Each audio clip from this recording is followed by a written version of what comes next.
All right, we're good. Okay, from the top. When and where were you born? In Monroe, Louisiana. Or West Monroe, Louisiana. February 5th, 1980. Yeah, February 5th, 1980.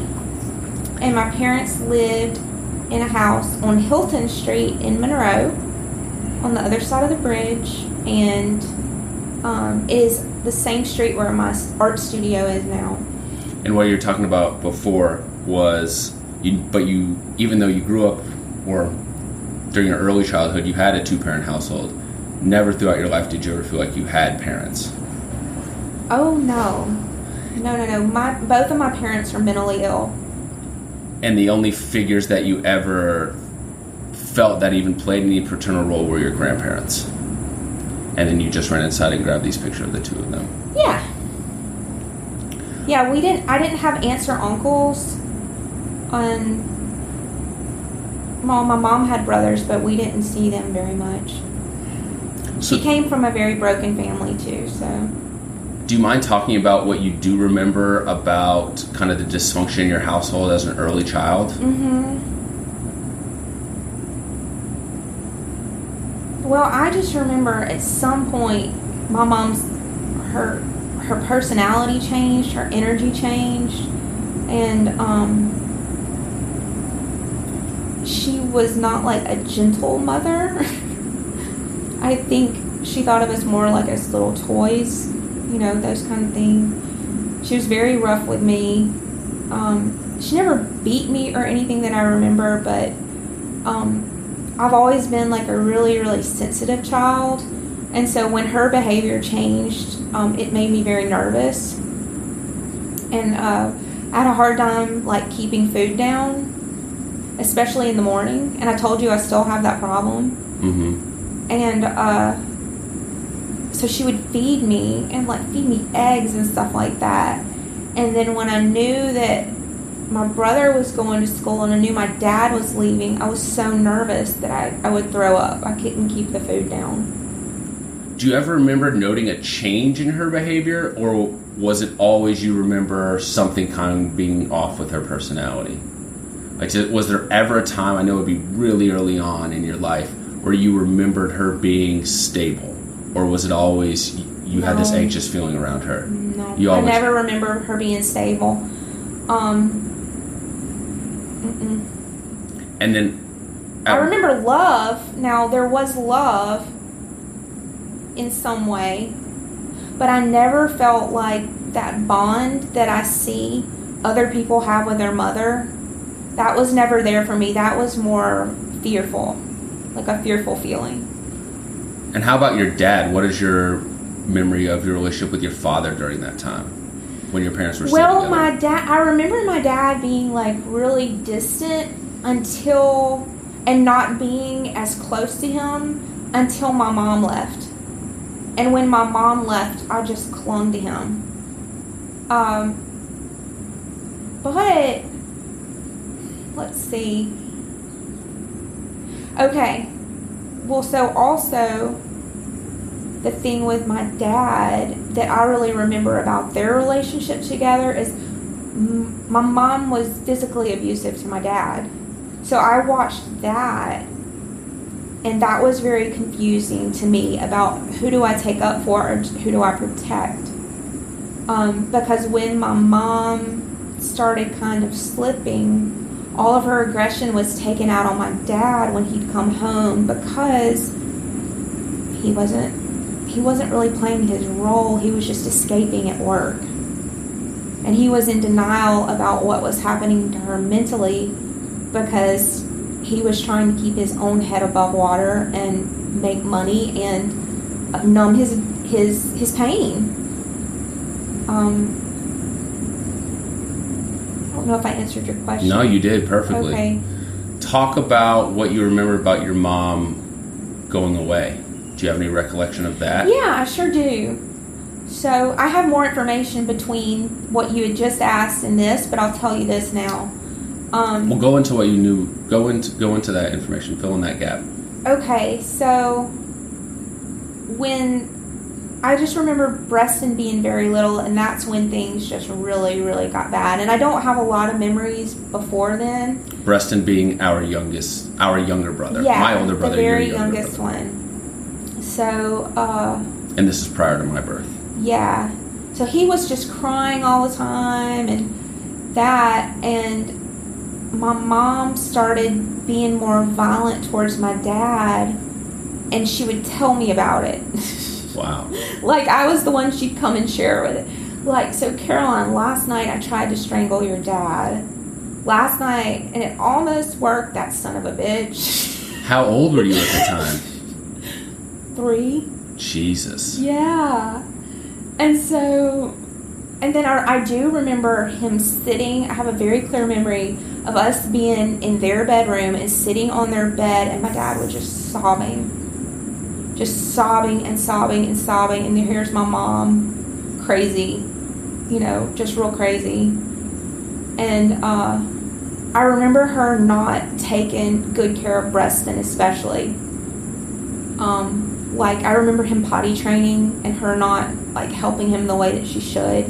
Like, she would just put him on the toilet and leave, and he just could barely hold his little body up before he'd fall in.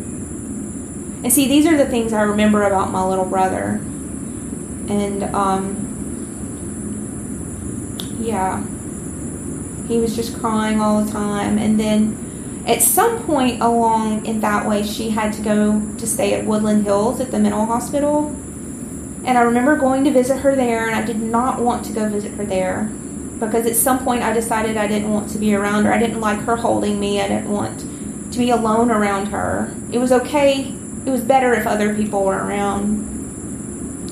But then she went to Woodland Hills, and everything changed after that. She never really came home after that I remember.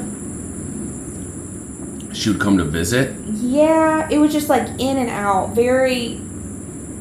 And then that's when my grandparents came and stayed more. Came up from Columbia, which is like 30 minutes south of Yeah, Monroe. they would come and stay the weekends, or they'd come and stay during the week, things like that. Or they'd come and pick us up and take us to stay with them. I don't remember a lot about my mom being down at Preston, like, or being down at the house down there. Down at the plantation. Yeah. I think it's the water. The next one I'm thinking about is when I really knew she was gone. It was my first day of school. My first day of school was going to be the next day. And somehow she ran in our house to get something. Or somehow there was some contact with her. Or I knew she had called. Or I knew that someone had said her name or something. And it was going to be my first day of school. And I just wondered why she wasn't there. And I knew she wasn't going to be there. And it was like the most hurtful feeling in the world. And this would have been preschool. This would have been maybe 3 to 4. Going to my first day. And you recognize that you need to be at school. Oh, yeah. Yeah, I remember being so excited about starting school and wondering why she wasn't there. But on a more positive note, I do remember my very first day of school going to kindergarten at Lexington Elementary and Daddy taking me. And me being so afraid and crying and not wanting him to leave me. And he came in and sat and had breakfast with me and drank chocolate milk. Yeah, so there are these positive notes of paternal involvement. No, Daddy was the best daddy he could be for us. He really was. He loved us a lot. He just didn't have the tools that I needed to feel safe and to feel parented. How much of that do you think, well, there are probably a lot of factors. How much of that do you think is like innately who he is, his upbringing, substance abuse? Okay, I think he was really smothered as a child by my grandparents, especially Mimi. She was very smothering for him, very controlling. He was an only child. I think some of it has to just do with his personality and his disease of alcoholism. That's just a kind of a characteristic they have, or that personality has. And then, what you were talking about earlier about parents, not being able to keep their head above water. Like, he was drowning. And I can see that now. Do you have any recollection of, like, drug and alcohol use in the house at that time, or that being a major issue? Oh, yeah, Daddy was always drinking. He always drank at night, but that was just part of it. I never really knew when my dad was drunk. I couldn't tell the difference. Or maybe he was drunk so much that I just didn't know. But I remember when your mom coming into the picture and saying, "Is your dad drunk or has he been drinking?" And my mind couldn't even conceptualize what she was talking about. Right. Like that was a bad thing, or that was something that I should be noticing, or that's abnormal, or that's a secret or something. So talk about, let's move into that. When did my mom come into the picture? What's your recollection of that? Now, the first thing I remember of her was more from first grade.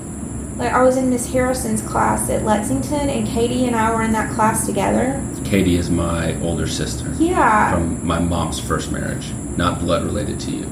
Yeah, and I don't really remember her before then. But her telling me yesterday about her being at church, I don't know if I ever made that connection between. And I don't remember Katie going to the Methodist church. But I don't know. So you and Katie were friends at school? Yeah, we were friends in first grade. And I don't know how we became friends, but I thought she was so neat because she was creative like me. And those are the kind of people I wanted to be around. Go ahead. And then I loved your mom. Oh, I just loved her because she had that love that I hadn't gotten from anybody. And she was just pouring it out, you know? It's just like seething out of her pores. And I'm like, oh, I love this. So it was very funny because I told you I had that really like clingy bond to my dad after my mom left. When your mom came into the picture, it was just like flip-flop onto her. Okay. Because I felt very safe with her. Because she was doing things for me that even my daddy wasn't doing. You know? Which was really neat. And I didn't know if it was because she was one of my friends' moms, and that's what friends' moms did. They were supposed to be like really loving to you. Uh-huh. But I loved she would take us to do things that my grandparents wouldn't take us to do. And then she'd take us to do things that, of course, Daddy didn't have time or didn't have the inclination. Yeah. So you welcomed her into your life. Oh, I loved her. Yes, the art, you know, and then your grandmother. Oh yeah, because my grandma was here as well. Yeah, it was so fun. It finally felt like there were people I could connect with. And what about your brothers? How did they react to her coming into their lives? Now, Preston was still just a little baby. Okay. From what I remember. And when I say that, like 4 and a half. Mm-hmm.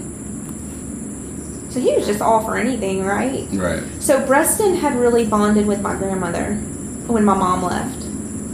Preston was he was like her little doll.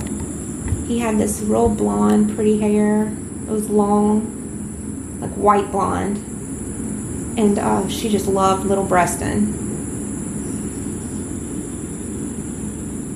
Yeah, and I think that was the original, set the groundwork for Preston, not, kind of like what we were talking about earlier with the single mom thing, where they just kind of feed the problem of the moment. Right. And not really address what's going on. Yeah, so he was the baby, so no one ever really held him accountable necessarily. Well, and he had just been separated from his mother at a really young age. Right. Which can be, traumatic for kids, and all the crying. And, okay, let's just give him what he wants. Totally. Mm-hmm. What about Bub, Hugh Jr.? How did he accept my mom's role in his life? Yeah, so that's the baddest boy in the neighborhood. And the baddest boy in the neighborhood kind of has, like, the little rain cloud following him around, right? Or maybe that's not it. The armor. He's got his little suit of armor on. And, here's your mom, like the little love ball or the little, with all the love coming out. And I think that really scared him. Yeah, he had no experience with anything like that before. Well, he had just, I think my older brother had a very deep bond with my mother. I think of the three of us, they had the closest bond. And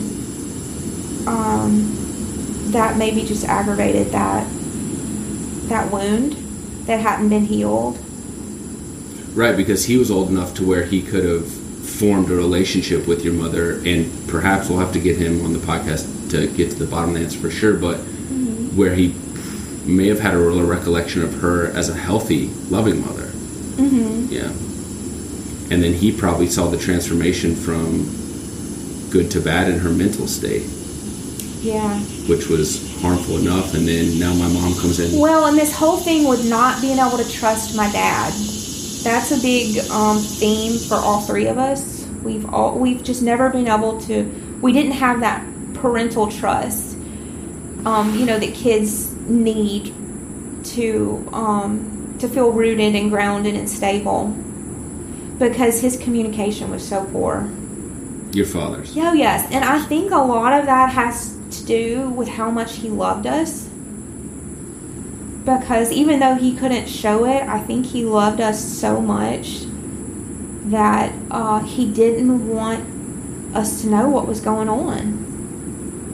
And maybe that belief can go so deep where you don't even see it yourself.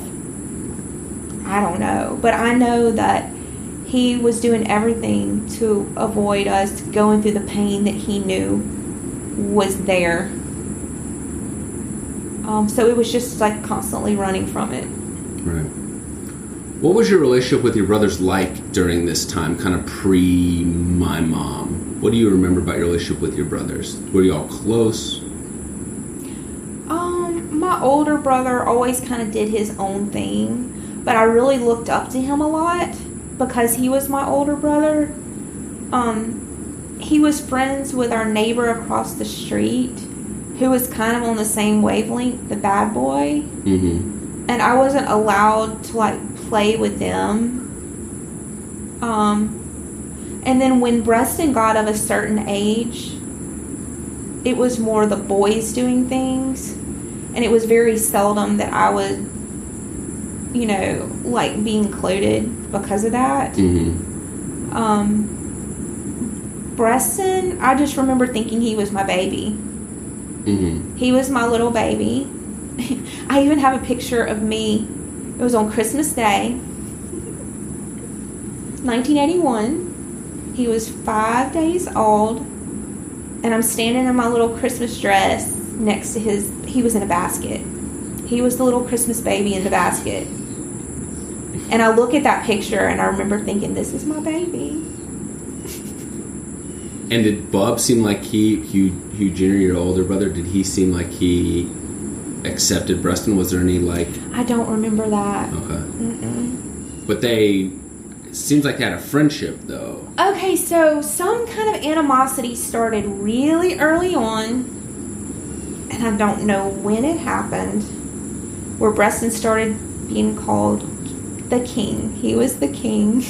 Yeah, so he mentioned this in his interview.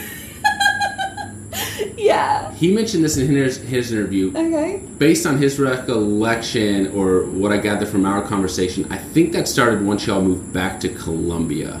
And no, you think it was prior to that? Okay. He doesn't remember. So Preston was like the little prince, the little king. He could do no wrong. Even though he was crying, making everybody's life hell. Just like a terror. He was so cute. He was so stinking cute with that white hair and the big blue eyes and, all the things babies have. Right. Did Bob give him that nickname? Yeah.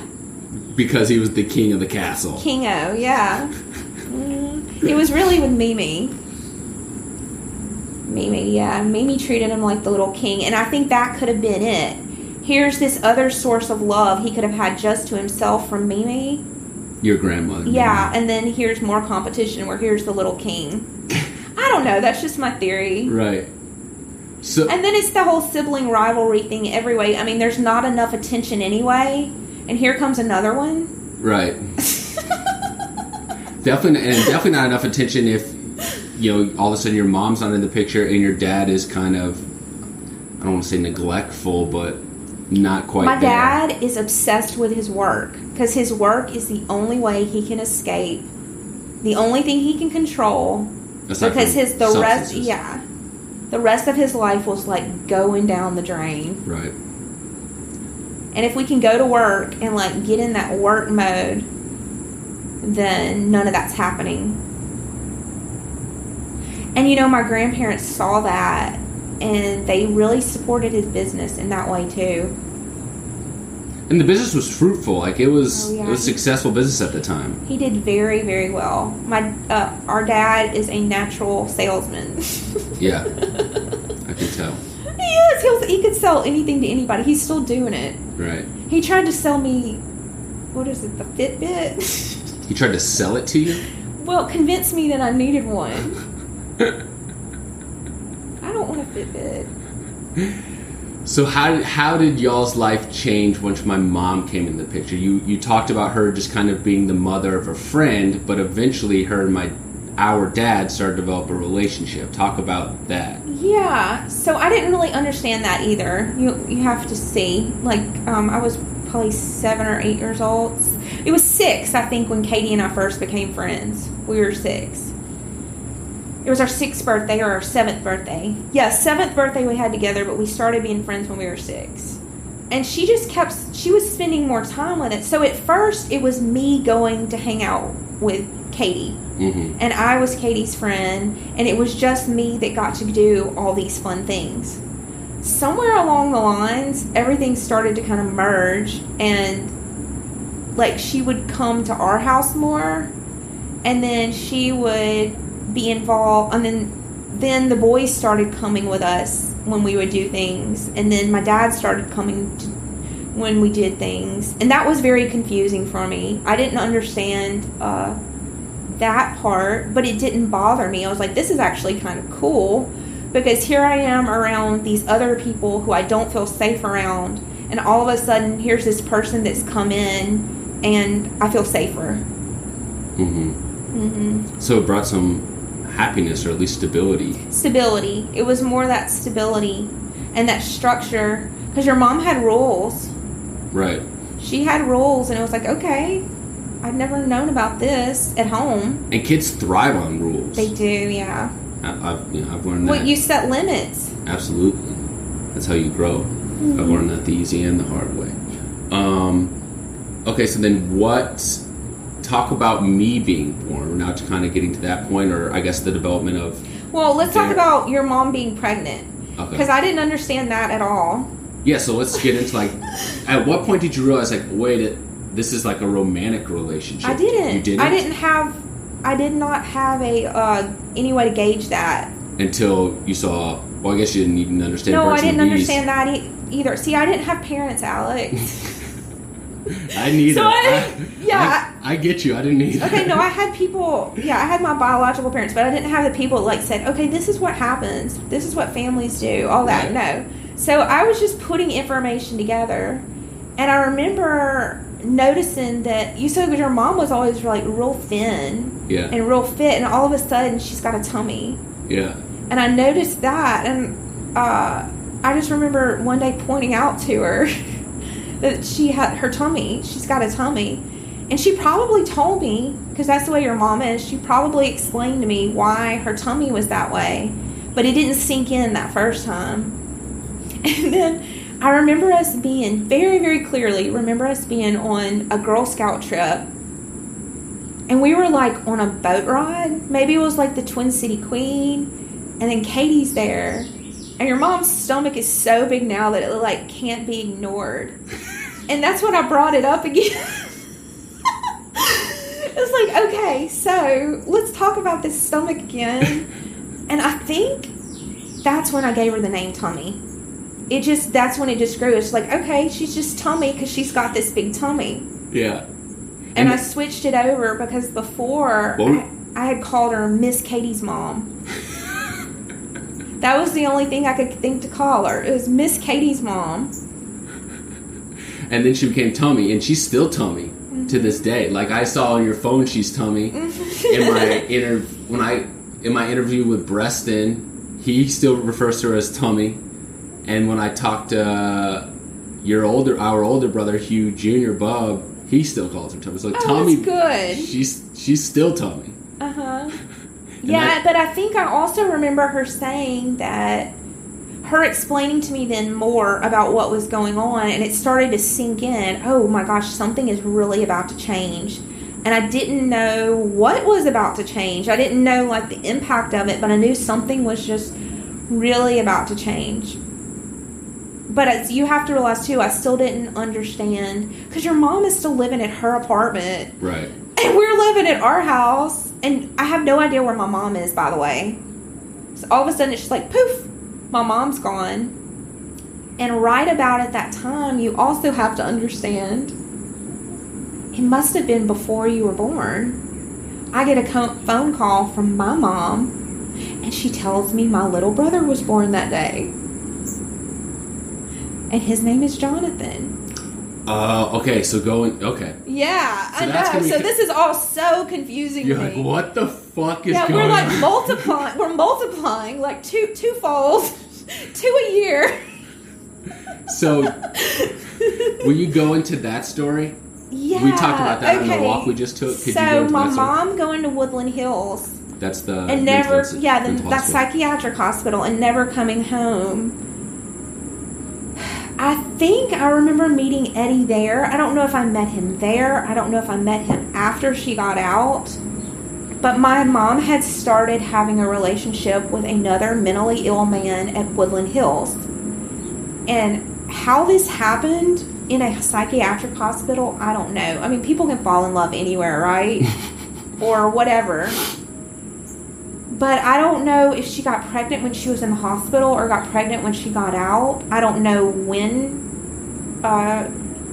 any of this happened, like the timing of any of it. But somewhere along the lines, my mom just disappears and is gone. And Mimi and Papa like never talk about her again. Daddy doesn't talk about her again. And then one day I'm at home alone, which happened all the time. And I picked up the phone, and here she is on the other end telling me what I just told you. But in between those times, I don't know if this is when Eddie was coming in and out of our house. And there was also a time when I remember going to see Eddie places, like her taking us to go meet Eddie places. And at this time, too, I also remember her smoking a lot of cigarettes. Like she had just started smoking cigarettes, and she would go to, we'd go different places to buy cigarettes and smoke cigarettes. And I remember her leaving cigarettes around the house. And somebody found the cigarette, and it's like, oh, Julia's smoking. And also at this time, Julia's your mom. Yeah, Julia was my mom. She drove a brown Cadillac. Yeah, our parents were really successful financially. Or my parents were really successful financially. She drove a brown Cadillac. Daddy drove a brown Mercedes. We went to the country club every week. You know, we were going on vacations. We went on trips all the time. They were just spending. And then at some point, she took all my dad's credit cards, and we went on a shopping spree. And I remember going to Kmart. We went to Kmart, and each of us could get whatever we wanted out of the toy section. And my dad had just bought my mom a new Bronco, because I guess the Cadillac didn't work anymore with the 3 kids. She had a navy blue Bronco, and we went to Kmart and got all those toys. And she was, charging clothes on the credit cards, just, accumulating a lot of debt. I guess she was manic. Sounds like it. Yeah. So talk more about the Eddie situation. You told some pretty interesting stories about his involvement. Eddie gave me the creeps. He was tall, and he had one of those inappropriate stares. you know, that mentally ill people can have sometimes, where it's like they stare at you for too long. I didn't like that at all. He was tall. He had dark hair. I remember blue eyes. He looks a lot like Jonathan. But he wasn't, he was thinner and tall. And I remember him just kind of grumbling and grunting. It was never, I don't remember him talking or having conversations with him. It was more like, "Rrr." Like, that was the sound that Eddie made. It wasn't, I don't remember any much more than that about him. I just knew I was not safe around this man. And I really didn't like the way he treated my mom. He was very abusive to my mom, too, I know. How so? I don't know anything except what happened later when they were living together alone. I know he beat her a lot. So physically abusive? Mm-hmm. Oh, and mentally, because he's mentally ill. Mm-hmm. But sometime along in there, she gets pregnant again. And I remember we had some kind of interaction with her after that baby was born. She had a little girl. And I remember maybe at that time I was playing t-ball, or my older brother was playing t-ball, and somehow we knew a girl named Anna Claire. And I remember my mom saying, "That's going to be your little sister's name, is Anna Claire. I love that name." And then I remember her having the baby. Now, I don't really remember that part, but the baby must have been born because I remember going back with her into like Sears and Roebuck or somewhere where we were going shopping together. It was just me and her, and we walk in and there was this huge display with all these purple bicycles for little girls, and I wanted one so bad, and I pointed at it and I told her I wanted the bicycle. And on the side of the bicycle, it was called Heather. And she said, "No, that's your little sister's name now. We're not going to buy one of those bicycles." And I thought that was kind of weird. Heather? Yeah, so her name is Heather. Her name is Heather. What is her last name? That was Anna Claire. No, that was her birth name. And they changed it? Yeah, her adopted parents changed her name to Heather. Oh, okay, so your mom had... Yeah, my mom had the baby, and so Jonathan and Anna Claire were both taken away by the state. She was never able to take them home out of the hospital. So this is Jonathan and Anna Claire are the offspring of your mom, Julia, and Eddie, the man she met in the mental institution. Yes, so... And they were both taken away by the state. And what happened with Jonathan was she had a little bit of clarity at some point and knew that her baby was going to be taken away from her without a choice of what happened to him. So that's when she calls Juanelle. Juanelle was her best friend growing up, correct? Well, Juanelle was a friend. I don't know about all of that. Juanelle was a friend of your mom. Because what my mom told to me was that she never liked Juanelle, and she was just always there. She was just always there. But this is my mentally ill mom telling me that. Right. So I don't know. They could have been best friends. But she called Juanelle, and Juanelle decided that she was going to adopt Jonathan. And then really fast forward or flash forward. We won't go into too much detail about this. At least my dad wouldn't go into too much detail about this. But our dad, within the last, 15 years, ended up marrying Juanelle. It was so weird. It was like a really bad movie. Yeah. The former friend of your mom who adopted her son that was the product of a relationship in the mental institution. Yeah. Anyway, backwards.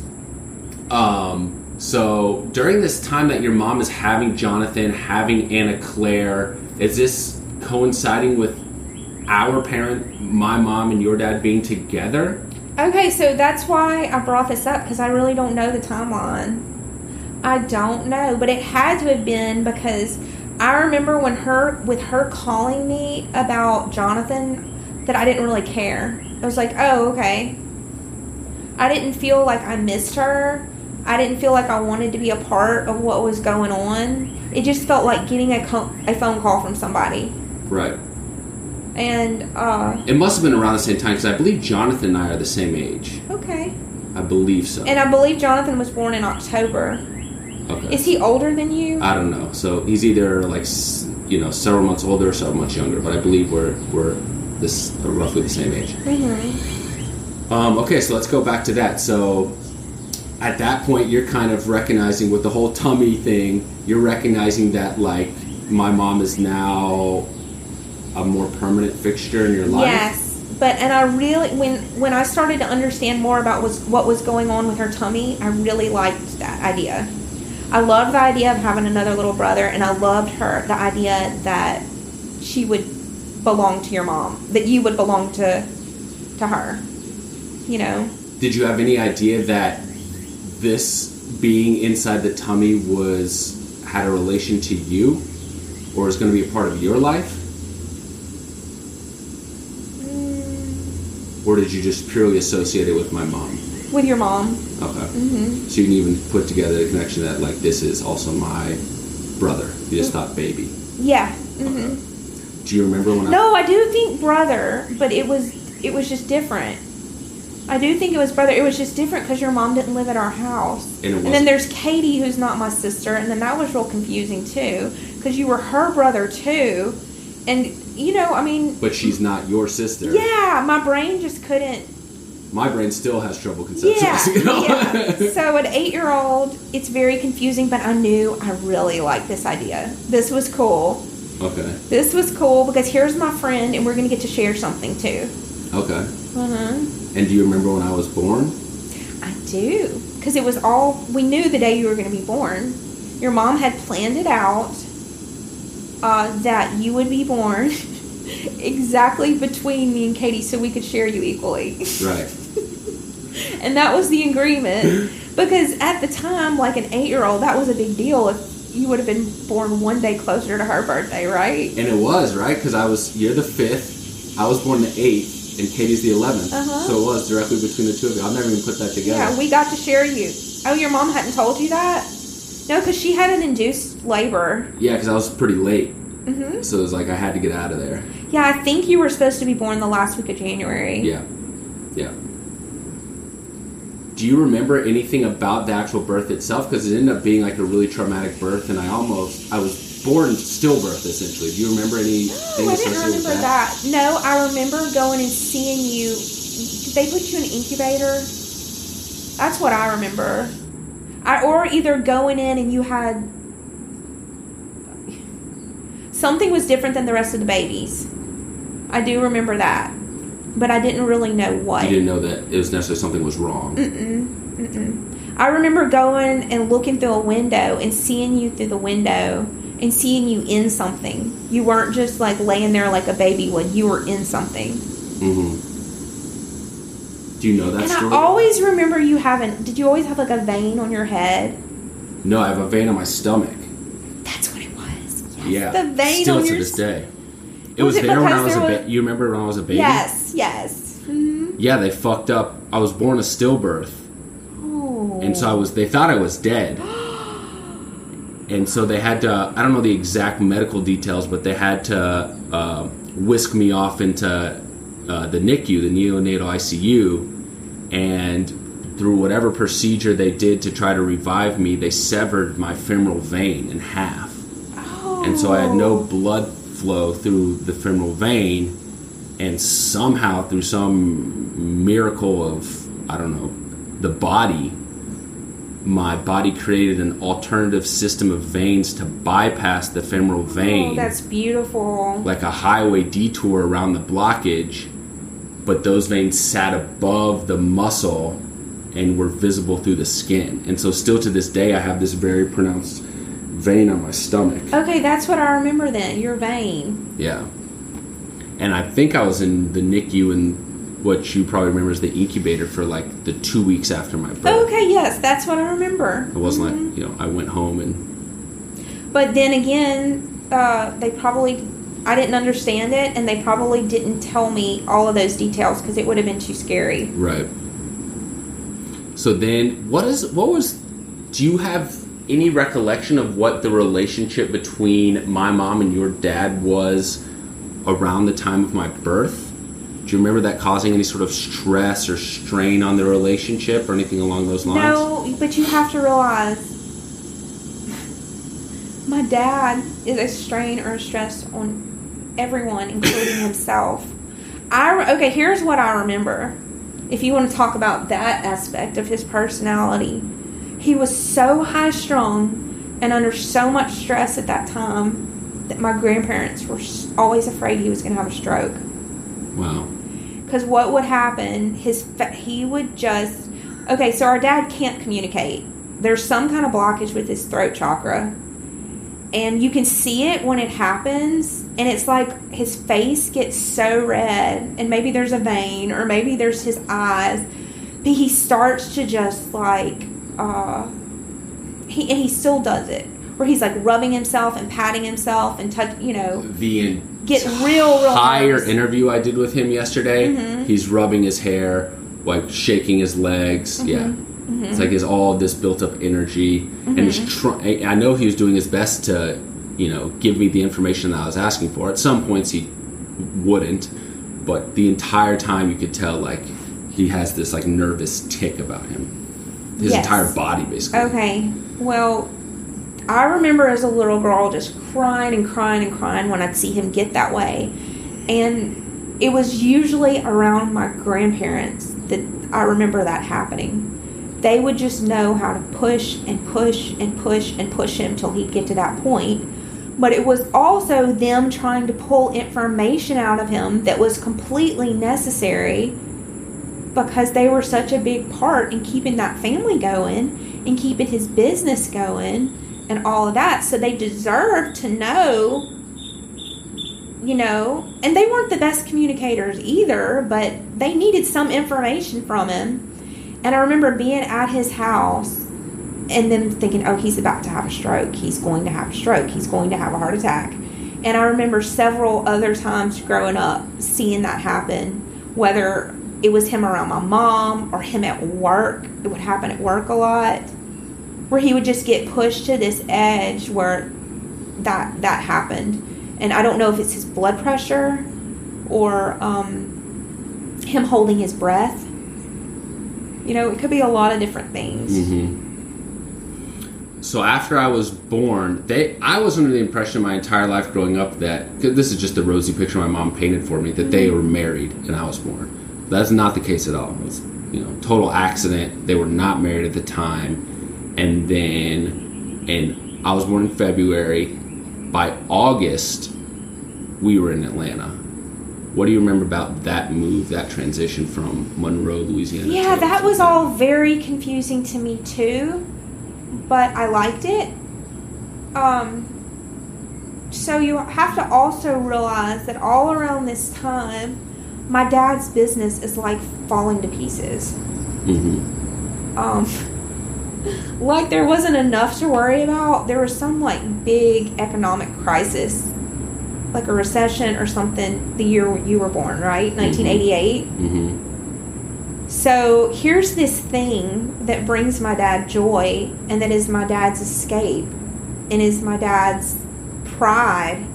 I mean, this is like his baby, his creation, this business.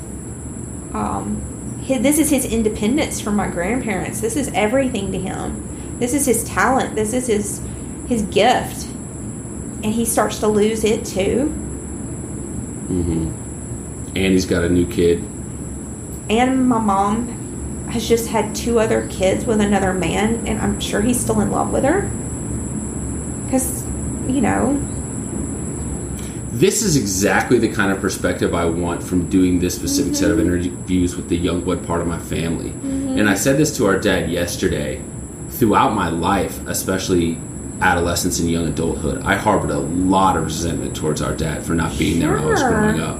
Sure. However, as I've entered adulthood and just had the experiences of the complications of life, and especially in romantic relationships, and especially, considering with romantic partners or just with myself the prospect of having children, you start to get a better understanding of how complicated and potentially stressful life can be. And so that resentment has started to fade as I've gotten more details secondhand about life. See, at like that my time. dad didn't just have a regular divorce. That's not what it was. And he didn't have like 5 years to get over the divorce and, get all of his ducks in a row. It's like he jumped from, what do you call it? Something to the frying pan. Like where you're going from one like chaotic situation to another. But it's actually one complicated situation to an even more complicated situation.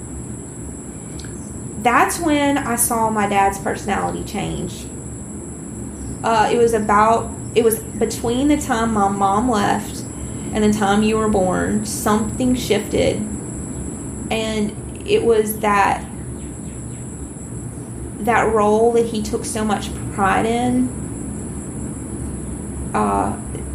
that was taken away from him. It's like, so here's another thing I'm a victim of. Here's another thing that isn't working. Yeah, I've had, because based on my conversation with him, I think he was genuinely in love with your mom. Like that was the love of his life. He lost her to mental illness. He's left with these 3 kids.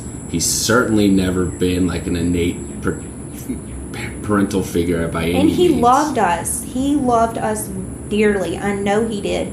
He just didn't have the skills to be a parent. Right.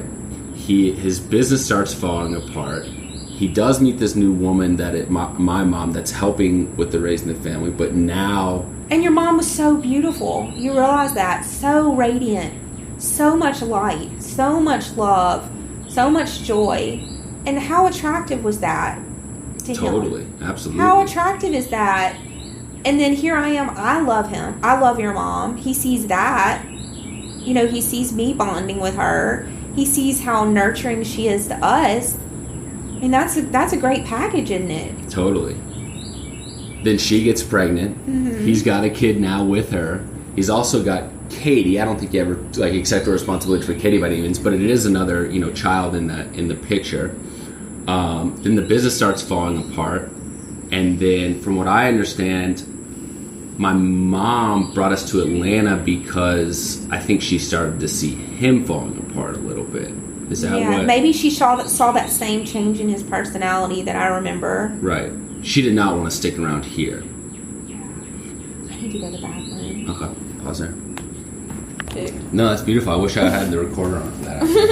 But I'm on that on my own little soliloquies in between. Yeah, this but podcast. I didn't finish telling you about the other part too. Go ahead. Just pick up. Are you recording? We're officially recording. Okay, so what were we were talking about Daddy before, and how Daddy really changed when my mom left. So here's what I think about my mom and my dad's relationship. I don't know for sure, but I know I can ask my teacher. And I will know eventually for sure, the longer I keep doing Reiki on myself. They have some kind of soul connection. I don't know if they had a karmic marriage or if they were in the same soul group, but they chose to experience what they experienced together in this lifetime.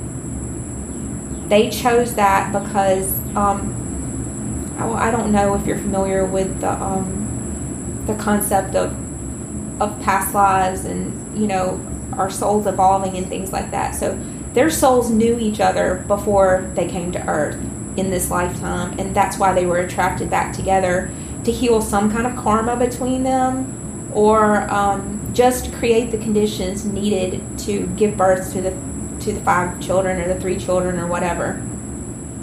So that's where their attraction is more on a soul level than just like, oh, here's this beautiful woman that plays the guitar.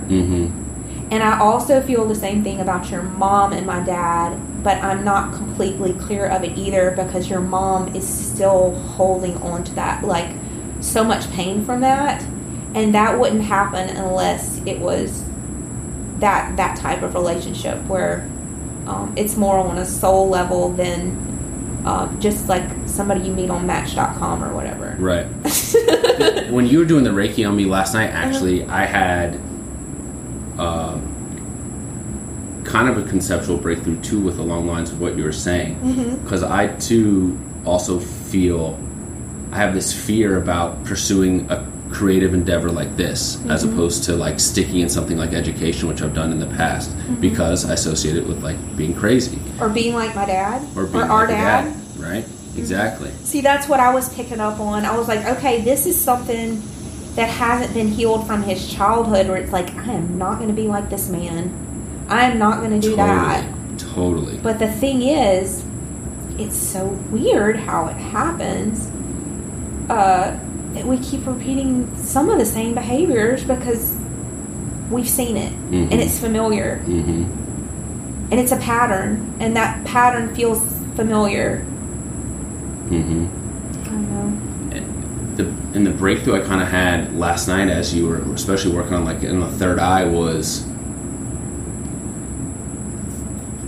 I shouldn't view this as like my Youngblood genetics. I shouldn't view this as like some sort of curse, right? Of this craziness or this predilection to addiction. I should view this creative Youngblood entrepreneurial spirit as a gift, and then I can combine that with this kind of loving, angelic warmness from my mom's side.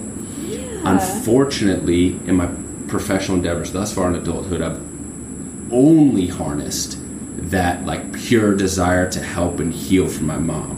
And that's how I got into education, and particularly working with children with severe behavior issues. It's like I have to act on and have to use this healing gift to help others. But as you were just saying, I was doing that for nearly the past decade without ever focusing on myself or listening to what my true passions are.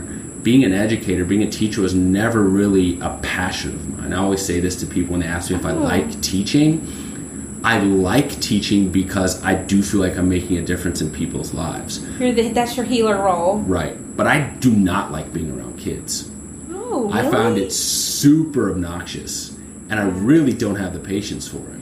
I don't either. But I love the fact that I feel like I'm having a positive impact in children's lives and ultimately a positive impact on the planet. I love that. But it's always felt forced. Oh, this is cool. So, but do you realize you had to experience that to learn what you're just telling me? Absolutely. Okay. And I think the way I've approached, or now I know the way I've approached teaching is the same way my mom often approaches her existence period. Like you were just speaking on this. I need to heal these people and help these people without ever healing or helping myself first. Yeah, without ever taking energy away from you. You know how I was saying, like, the way Reiki works? That sounds like what you're doing with your podcast. Yeah, and this is what you were just saying off mic. I wish I'd recorded it, but basically what you were just saying is, and this is how I feel it. What I'm doing now with these interviews, nothing feels forced. Everything feels very natural. It feels enlivening. I'm excited to do it, and it just flows as I'm doing it. See, that's the way Reiki feels for me. And I never would have thought that, because I'm not a people person. And, touching people, that seems kind of strange, but I'm embracing my gift as a healer, too.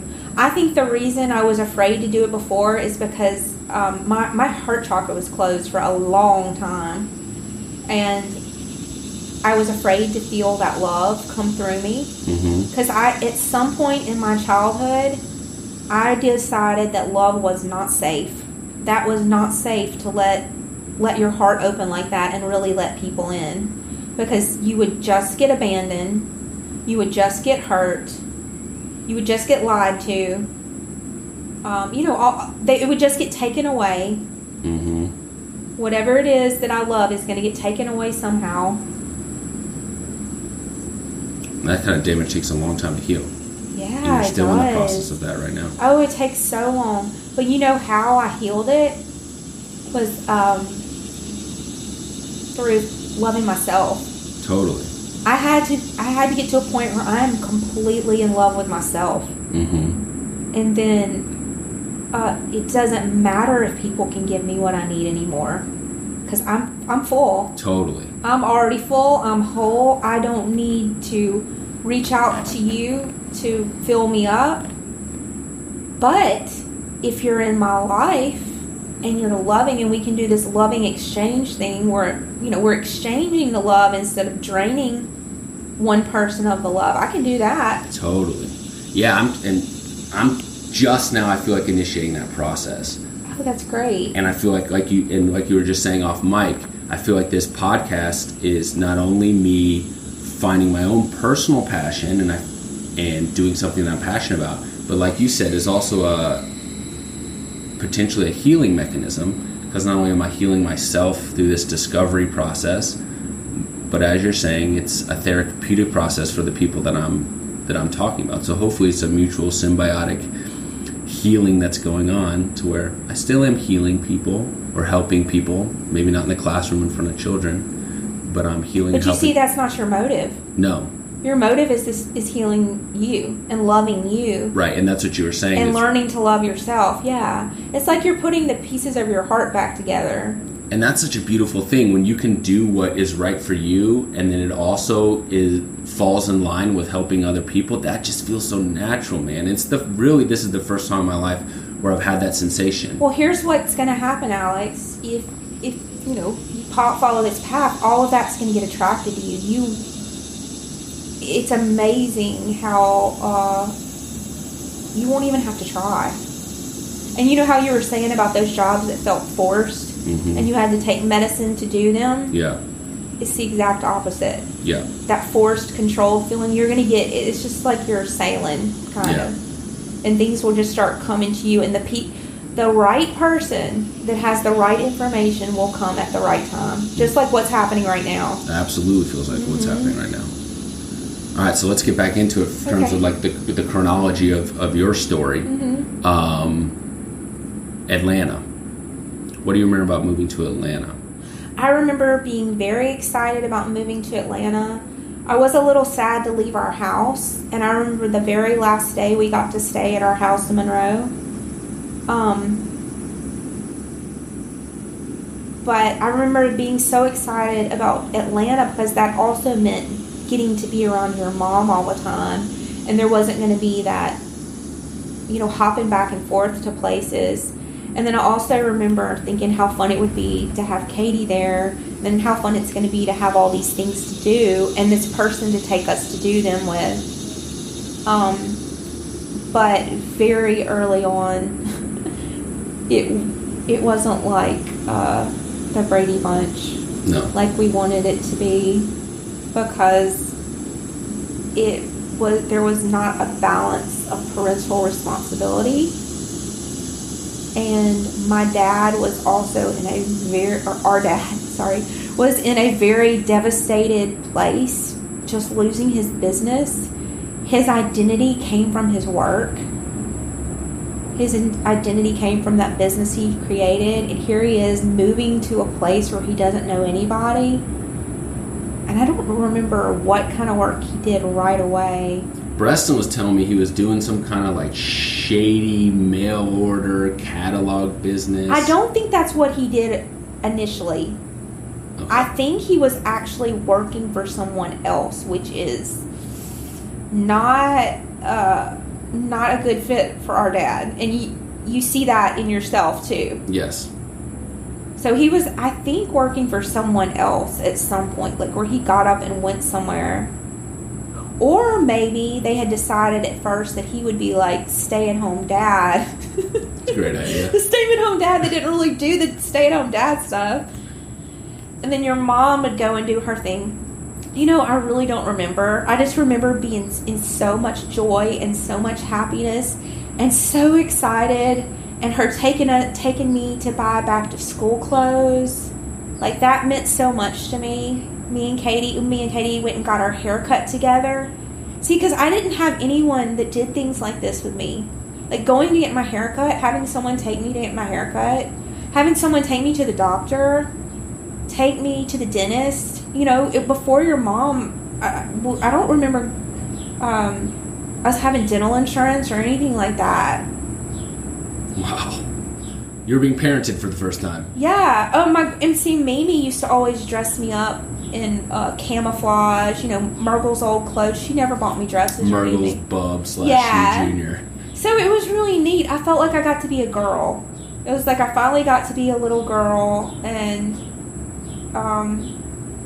the lake was there with the ducks, and we had the swimming pool and the trail, and we had this house that had levels, which was so cool with the levels. And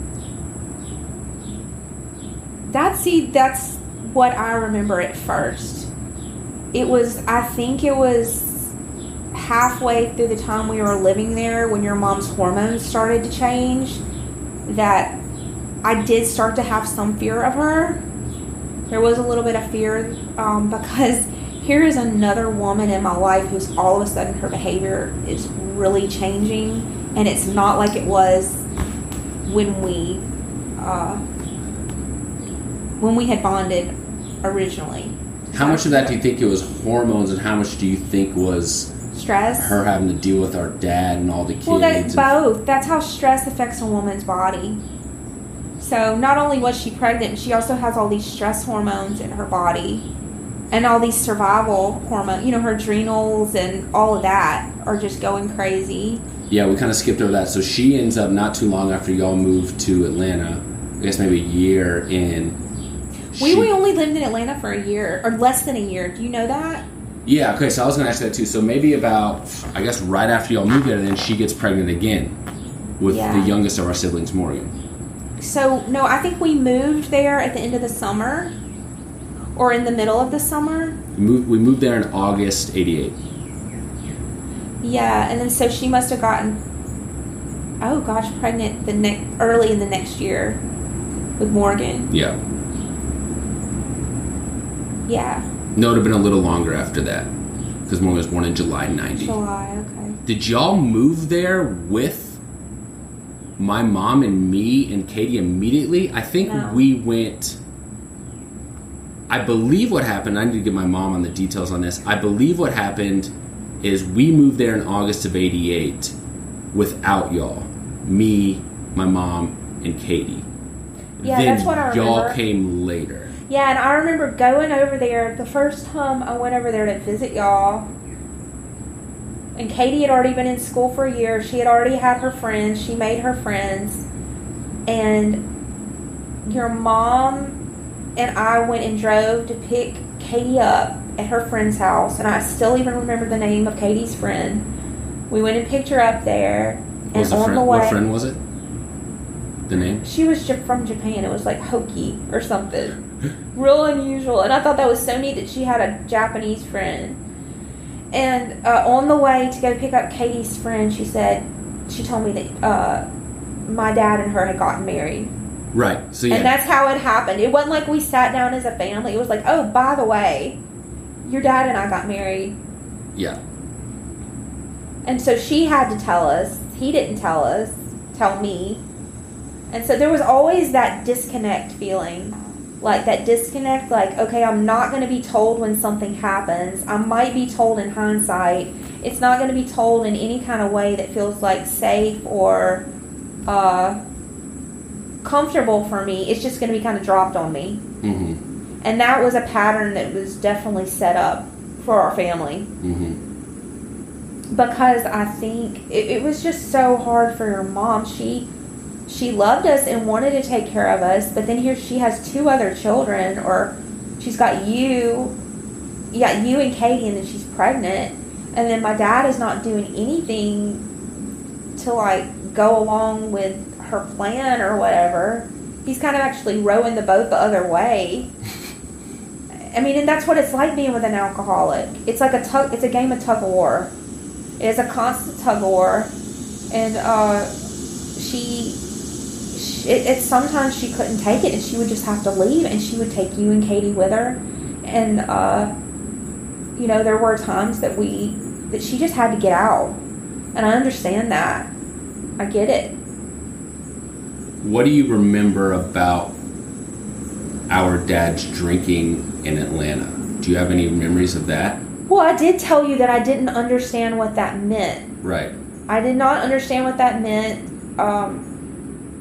I know that I remember that I liked our dad more at certain times of the day, because he's very difficult to be with when he's doing his work and he's got that focus and got that, that obsessive kind of tunnel he's in. His drinking, I don't remember. I don't. So you think you liked being around him more when he was drinking? Oh, God, yes. He's so much easier to be around. So much easier. It's that nervous energy that I don't like. You don't have any recollection of my mom, like, confronting him about it or discussing it with you? Yes, I do. Yes, and I remember taking up for him when she would do that, because I didn't know why. I didn't get it.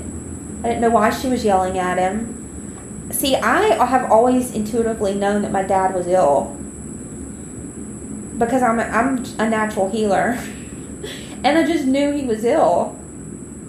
And so that was really hard for me to kind of conceptualize a sick person being yelled at. But I understand it now. What memory do you have of leaving Atlanta? And that whole... Well, here's what I remember was going... This is the way I remember it. I remember going to Columbia to visit Mimi and Papaw, and then at some point they just start dropping little clues that we're not going back. And see, I didn't understand what was happening on the other end of the picture, other than the fact that Morgan was about to be born, and I was so excited about having a little sister, having my own sister, that kind of thing. Because Katie and I stopped being friends when your dad and I got married. I mean, your dad and mom got married. You guys are no longer friends. You were officially sisters. Yeah, we stopped. No, and then she and Myrtle became better friends. Huge. Yes, and they would kind of go off and do their thing, and so I was so excited about having my own sister. That was going to be so cool. To have Morgan. Yeah. Oh, before we get into you guys moving back to Louisiana, what do you remember about... So I was only, 1-2 years old during the time in Atlanta. What was my relationship like with the three of y'all, and I guess Katie as well, and my dad? What do you remember about that time? Because obviously I have no memory of it.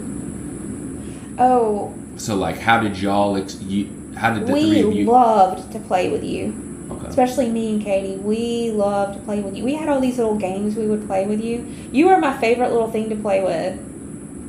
Yeah. And so I didn't really know about babies. I'd never really been around babies. I loved holding you. I loved watching you walk. And you had that little high chair, and you'd sit there and eat in that. You had your room. You had that little room, which was so cool. Can you talk about Hugh Jr.'s relationship with me? We talked about this a little bit on our walk. Yeah. So he wasn't welcome to the idea of having a new little brother or having a stepmom, because I think that was a signal to him that my mother was never coming back. Mm-hmm. And he had a very close bond with my mom, from what I know. And, of course, he had no idea where my mom was. He had no idea what was going on. Nobody told him either. So here's this friend of mine whose mom comes in and starts trying to take that place. And then he kind of liked that, because she would do the things with us that he wanted to do, the bad boy things. We could go to the water park, and we could go to, do fun things that he really wanted to do, I'm sure. But there was still like, okay, is this woman, does this really mean my mom's not coming back? That's what I picked up on. And then, a couple specific things you were talking about earlier today. Talk about the milk. Yeah, that's pretty weird. My older brother stopped drinking milk after my mom left, and would not drink it, especially when we were in Atlanta. Would not drink milk, and then even when we got to Columbia, would not drink milk. I don't know if he drinks milk now. even. And then his other weird thing, he would not cut his fingernails. Do you remember that? I remember my mom talking about. Your mom would hold him down and cut his fingernails, and he would cry. It was like it was painful for him to cut his fingernails. I don't get that. Can you speak on the nickname he had for me? Yes, he called you Ed. And he wouldn't call me by my name. No. It was Ed, and then and the significance of that. Well, here's what I think, and what came up when we were walking was that guy that my mom had an affair with and ended up marrying was named Ed. And all of a sudden that became my nickname as a baby and a toddler from him. Well, it was weird too. Papa called you Alec. That's what he wanted to call you. He called me Alec my entire life. He called me Alec up into his death, from what I remember. He did, because I don't think that name was in his reservoir of names.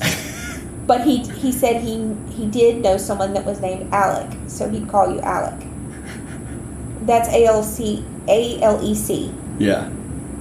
He may have even written in like cards and stuff. But I think that was a playful thing he did. Right. That was playful. Okay, so you guys moved back. From my mom's recollection, and I don't know if y'all got into this when you guys got to visit over the past couple of days, but my mom is still kind of traumatized by this. She has, and I didn't realize how bad it was. From her perspective, our dad took y'all back to Louisiana to visit your grandparents. She says that his plan all along was to kind of force her hand to move back to Columbia, and that Mimi and Papaw had plans to build a house on the plantation property. No, I don't think Daddy wanted to live in Columbia ever. I think that was basically like him. I think that was probably just as much a nightmare for him. But would you, and maybe I need to clarify with my mom or go back and review the interview I did with her, but do you think that when my grandparents were so controlling, and my grandmother knew how to manipulate the situation? Mimi was a manipulator too, and she knew how to manipulate situations to make her comfortable and to fit what she wanted to happen for her life. And that's just the way women were at that time. You know, your mom and I had talked yesterday about how strong the women are in our family. She was another one of them. She was very strong and very strong-willed and very logical. Like, everything was very logical for her.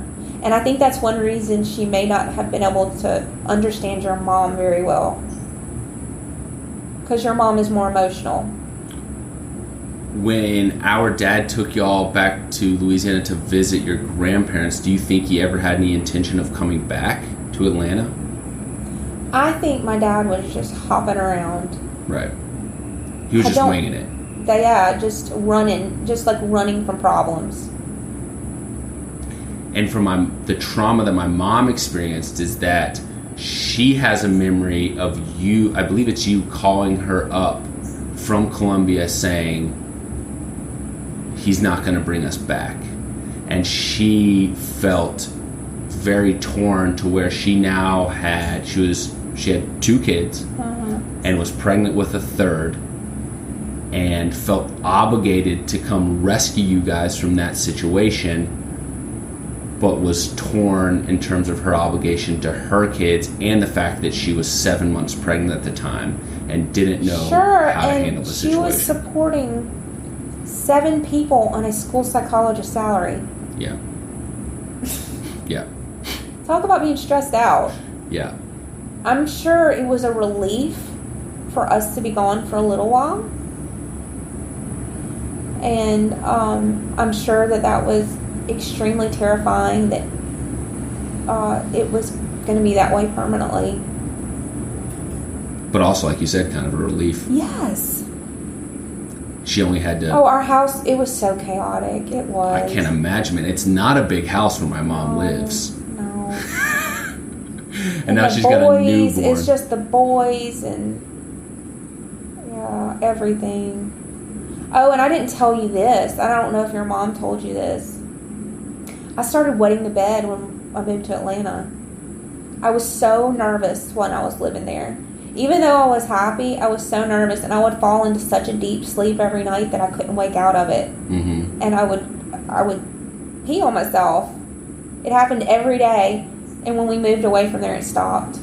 Wow. Mm-hmm. So you were definitely picking up on the chaotic and hectic like nature the root chakra, the stability. Something's not right here again. Because I've always been able to pick up on when something is just like not right. And that started with the thing with my mom. And it's like, oh gosh, my intuition is picking up on something is not right again. And here I am. I love this person. I love what's going on. I've opened my heart. And so... But it's still very chaotic. Yeah. Yeah. And I think at that point, my mom probably would have been cool with just taking y'all and just leaving my dad. I think that's... I gather that's how she felt at that point. She felt like she had formed a loving relationship with y'all and wanted y'all in her life, but knew that things were untenable with my dad. Yeah. And so she was torn about that. Go ahead. Well, then that's the insanity that is created when living with an alcoholic. It's trying to force a solution, trying to force something else that is somehow going to change the situation. And my dad, with his control issues, that would not have happened. Because even though he wasn't taking good care of us, we were his kids. Right. Yeah. We were his. Right. Yeah, that wasn't going to happen. So you're back in Columbia. Talk about, so now you're still in elementary school. Talk about the rest of your childhood up through high school. What was it like growing up in Columbia, Louisiana on a plantation? So do you want me to... See, I could spend just as long as what we just spent talking about all that. Or we could get to a good stopping point. Okay. And... or I can make it like really condensed and get to a good stopping point. But I could talk just as long about, that second section. Do you have it in you? Probably not right now. I think I do need to take a break. Okay. Take a break. Yeah, this is pretty intense, Alex. Well, we're about to talk about, I don't know, maybe a time where you associate with a lot of anxiety. Yeah, no more playful. Yeah. After that, no more running around and dancing. Yeah, so now you're back in Columbia. Oh, gosh. Second and I couldn't, at that age, I couldn't imagine anywhere else I didn't want to be. It was so exciting living in Atlanta and all the fun things to do and how we could go swimming and, you could walk to people's houses and there's always somebody to play with. And then we're like stuck out 30 miles from anywhere I wanted to be. I didn't have any friends. There was nowhere good to eat. Because at that time, we didn't even have Sonic, McDonald's, Popeyes, anything. And, I loved my grandparents. I loved, the security of being around them. But I also had never had the experience of them trying to be, completely parental. They were just more grandparents before. And so when they shifted there was a different sense of authority and a different sense of that. But so this is when I can first remember feeling depressed. And I was probably 10 years old. Just happened to be there. The thing I loved about it was their dog. It became my dog with Molly. She was a Cocker Spaniel. And so she became my absolute best friend. And my grandparents had adopted her when she was an adult. And I became obsessed with her. She was the only one I could talk to, the only one that understood me. Because, so, with me and my two brothers living there, neither of them were happy about being there either. And we were just always, like, plotting ways to escape and plotting ways to get out of there. But, you know, here we are, out in the middle of the country, and there wasn't much to do. And their behavior changed, which scared me. I didn't have my own room. At first, I had to share a room with Preston, which was that little room next to the bathroom. He and I actually slept in the same bed together. And that was fine because he was still my baby. And it didn't bother me at first because we were just staying. I thought we were just there on vacation anyway. Right. And then when Mimi and Papa made the decision, I guess, to keep us there and convince my dad to keep us there, that's when the energy of everything changed from, like, going to Grandma's house for the summer to, like, hey, this is reality and this is where I am and this is my new home, I guess. And they started to try to make some space for us, but it was like that's what Mimi wanted, but she was so resentful about it because they were older anyway. You know, our dad was an older dad. They got married and had him not when they were older, but, you know, they're in their 30s. So they were older people, and they were not expecting to inherit 3 grandchildren with behavioral problems and emotional problems because they've never had any stability in their life. They're just been, you know, moved around from location to location. So, like, even though this is what Mimi thought she wanted, she was very resentful about it, and that came through in her energy. I felt it especially. I think she was especially resentful towards me because it was another woman in the house, and my grandfather loved me. He did. And maybe she was a little jealous of that. And I also feel like all of the resentment she had towards my dad, or our dad, that she couldn't communicate to him or show him, she took it out on me. And I felt that because I was the girl. And then she was also a very logical person, like I said, and I was very emotional. I've always been that way. And because of my mom's illness, I really think that me being very emotional frightened her, and she thought that I was the same way as my mom. Okay. Because I guess what she had seen of my mom was that, where she wasn't stable, where, you know, there's crying, there's extremes in mood, there's fits of anger, you know, things like that. And I did have a temper then because I didn't have any outlet for expressing myself.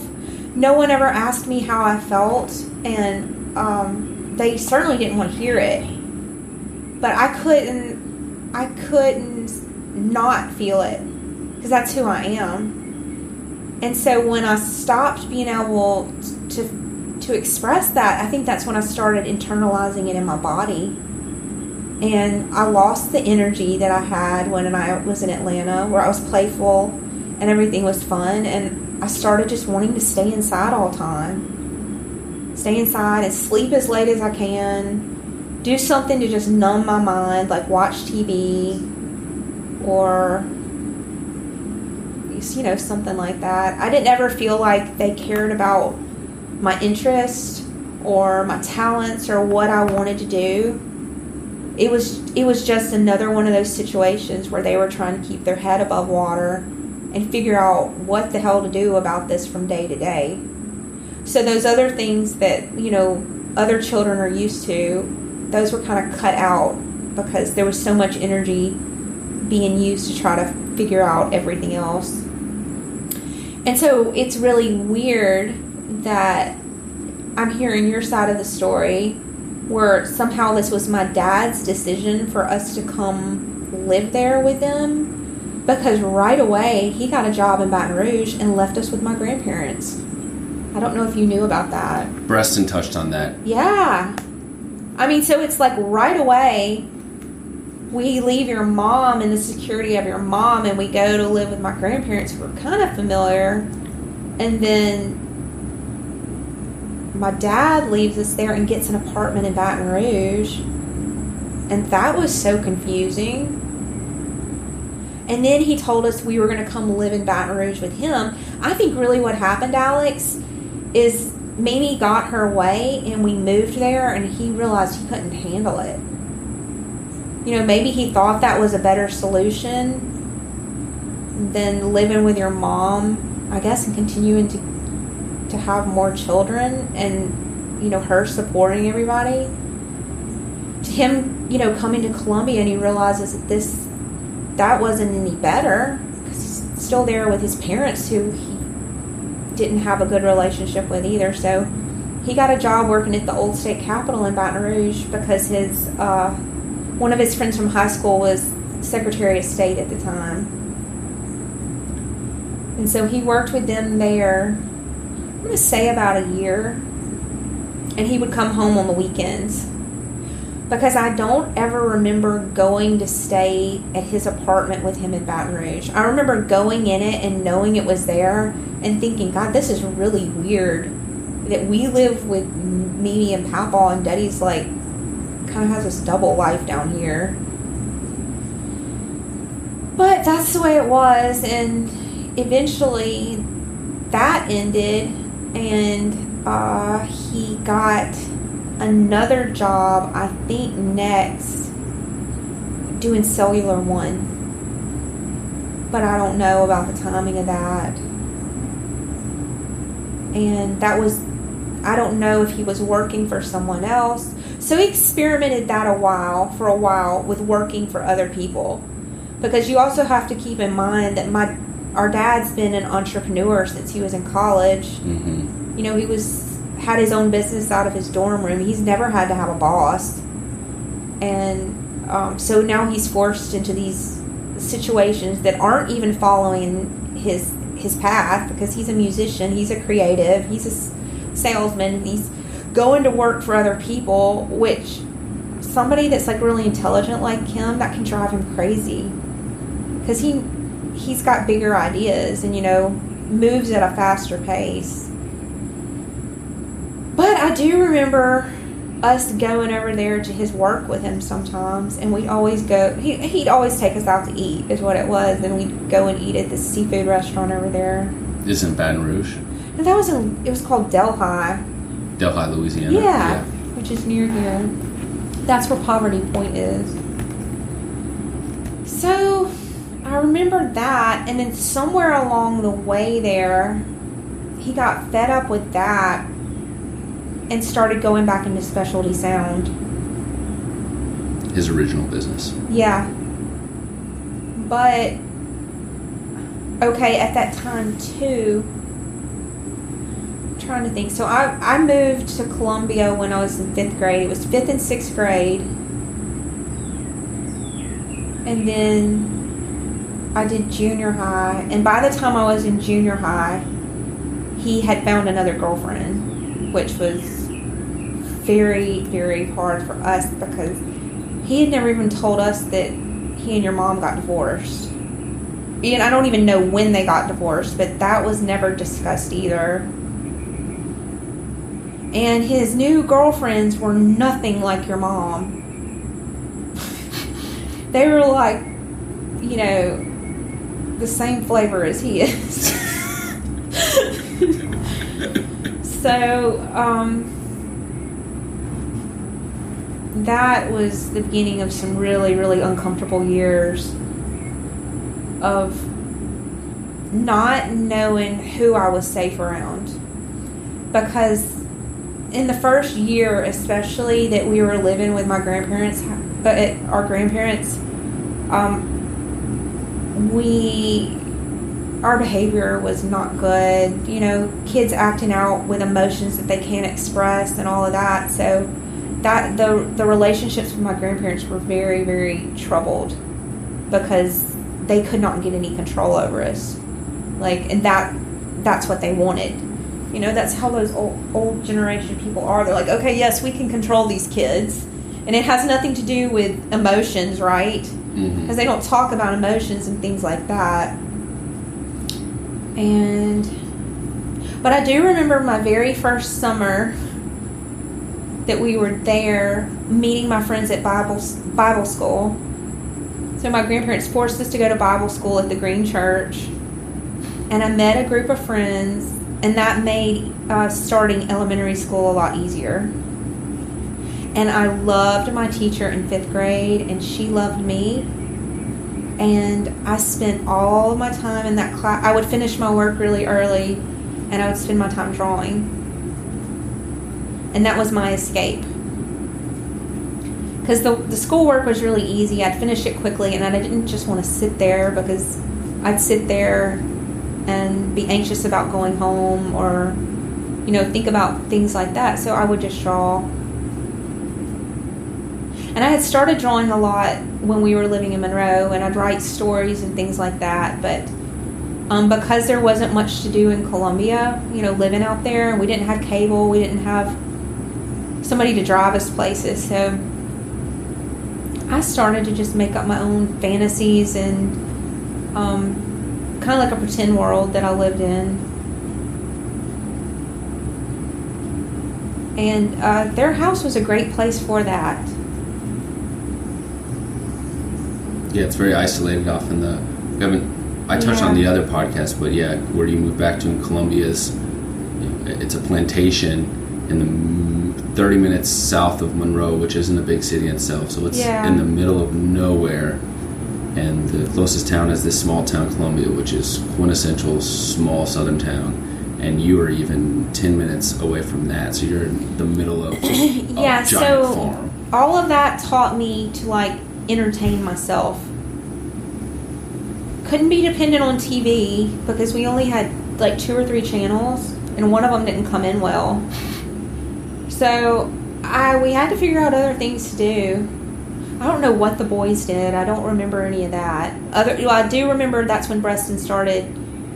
He'd like light little fires and break windows and shoot guns. You know, everything was violent. Mm-hmm. And then with, you know, the baddest boy in Riverton, Hugh Jr. Yeah. You know, he started smoking cigarettes. He started attracting the bad boy personalities. Because, see, he started in 7th grade. He's moving to a new junior high school where he doesn't know anybody. This is Hugh Jr. Yeah. The oldest. So, of course, he shows up the first day with his black t-shirt and his combat boots and... ready to fuck shit up. Yeah. Yeah. And... I have this image. Have you ever seen Toy Story? No. There's a character in Toy Story named Sid, and he's like the bad kid next door that's always blowing up like ant hills and action figures and playing with explosives and shit. That's the image I have of our brother. Just this like wrecking ball. Yeah. So this is what I was living with, and all I wanted to do was be loved. That is all I wanted. And no one had anything left to give. Because they were all so deep in their own shit. And so I created my own world, and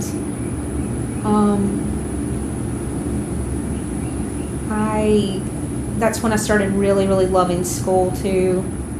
And doing things after school because I felt safe being at other people's houses, and I felt safe being at school. But that was also the year that, you know, Daddy didn't come pick us up from school. If I had things to do, all of my other friends would get picked up, and I would just be sitting there waiting on him. And so I don't know if there wasn't clear communication between him and my grandparents about when to come get us and things like that, but I really knew I couldn't depend on him. But it was scary because here's my grandparents who I'm so angry at. Because I blamed them for having to be there.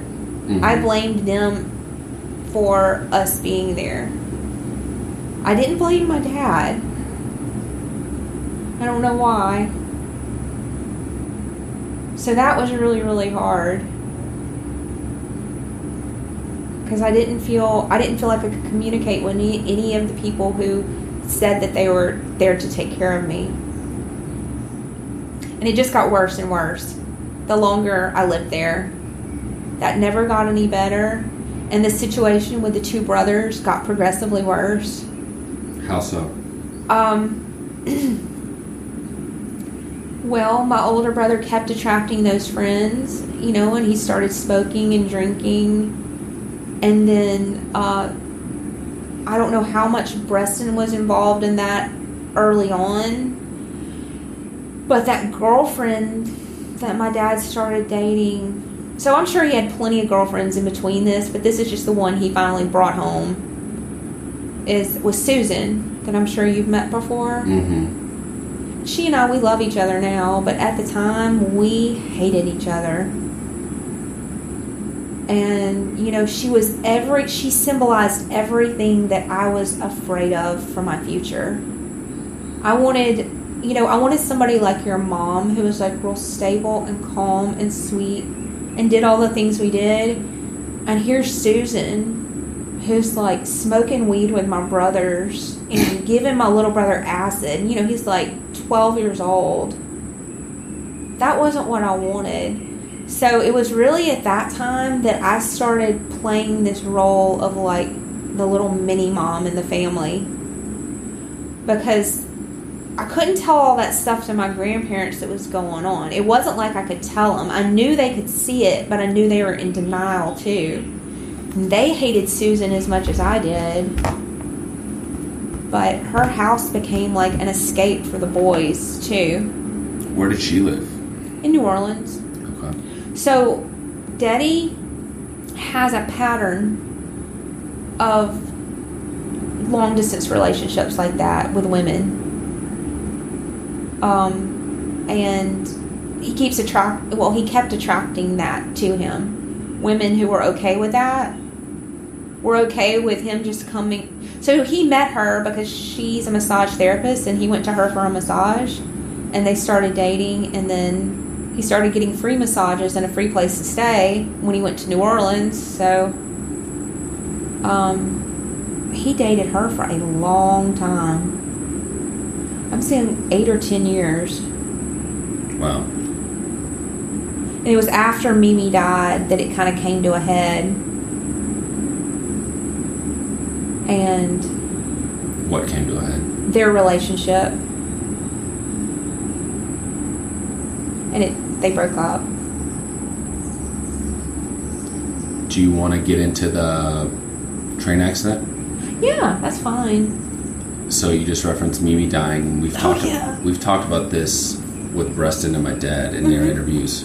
Oh yeah, and I'm sure they have a completely different perspective than me because I don't remember anything. So tell us what you do remember from that. Okay, I remember. I'll tell you first. The week before.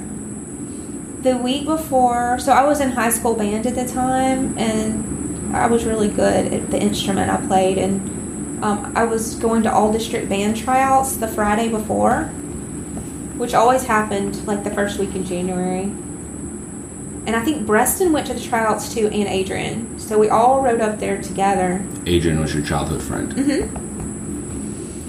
Breston may not have been there, but for some reason, on the way back home from West Monroe High School, Mimi wanted to stop at Riverside Cemetery, where I believe it's her parents are buried there, and Papa's parents, or some of Papa's family.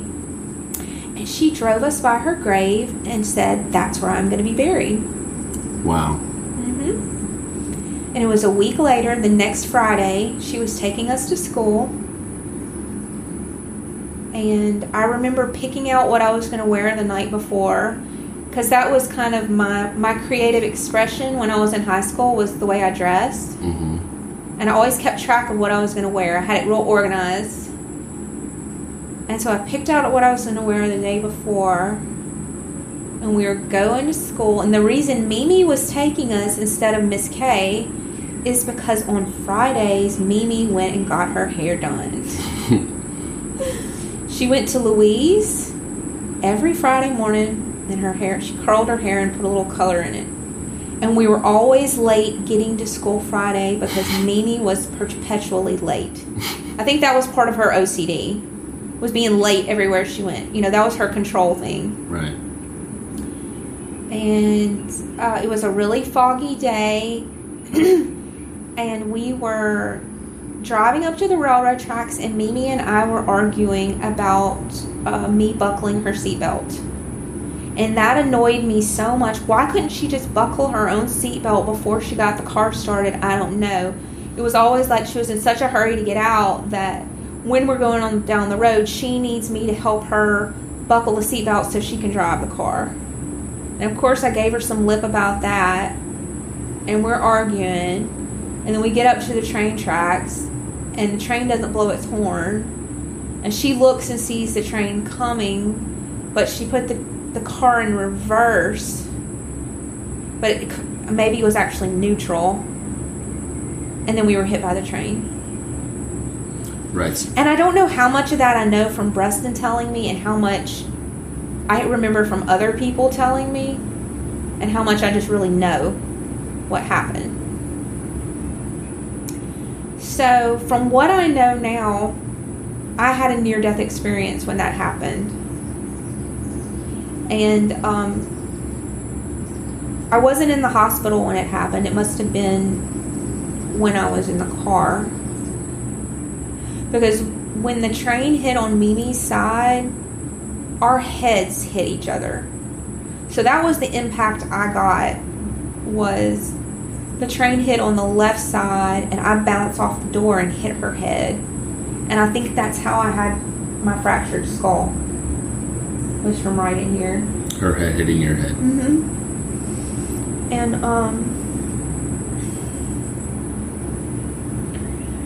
I don't remember a lot about my near-death experience. I just remember coming back and feeling like a completely different person. Or like the next time I had consciousness, feeling like a completely different person and like I did not belong in this world.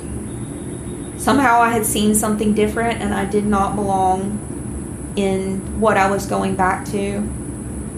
But I was so afraid and I had so much anxiety that meant I was developing a mental illness that I just suppressed it all.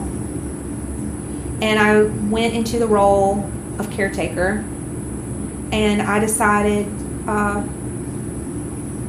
that it was my duty to fill Mimi's role and do what she was doing before she left, which was take care of Papa and take care of the yard and make sure the house was going okay and look after Preston and make sure my dad's not drinking and driving, all of that. And I don't know if that had to do with like a lot of guilt or if it had to do with me just trying to control my reality and make myself feel safe again. And that was the only way I knew how to do it. Oh, but I also want to tell you this too. Like the Christmas before Mimi was killed, or even it was the Thanksgiving before Mimi was killed, I felt this strong urge to go and visit your mom in Atlanta. I think that was the year before she was killed. And I flew over, and Katie took me to a football game with her friends, when she was in high school. And I think we went to like the Dillard house or something, out and did all that. Yep. And then that Christmas, Mimi had somehow changed. And I felt so much love coming from her, and so much acceptance, and so much, there was just a shift. And I don't know if she knew she was going to be killed, and that was like her way of making peace with me. But even for Christmas that year, so my grandmother, I told you that my creative expression and my emotional my natural way of being emotional frightened her, because she wasn't that way, and she thought that was me being crazy and me being like my mom. And she used to say that to me all the time, that I was just like my mom, that I was going to turn out just like her, things like that. And she also called me a hussy. She loved to call me a hussy because like I said, my clothes were my creative expression. My hair, I love to fix my hair. I love to wear makeup. And I always loved leopard print. And that was like forbidden. You don't wear the leopard print, nothing with leopard print. And that year, for Christmas, Mimi bought me this big plush robe that was leopard print. She had never done anything like that before. Something that I really, really wanted. She wouldn't have done that. She would have gone and bought me what she wanted me to look like, So there was this love and acceptance that I felt. And the irony is, I wore that robe the whole time I was in the hospital. It was like she was there with me in a blanket. Wow. I still have that robe. Yeah? I do. It's probably like threadbare now. So Mimi's killed by the train. You end up in the hospital for how long? I was in ICU for 2 weeks. And was this your senior year? Mm-hmm. So it happened January the 16th, 1998.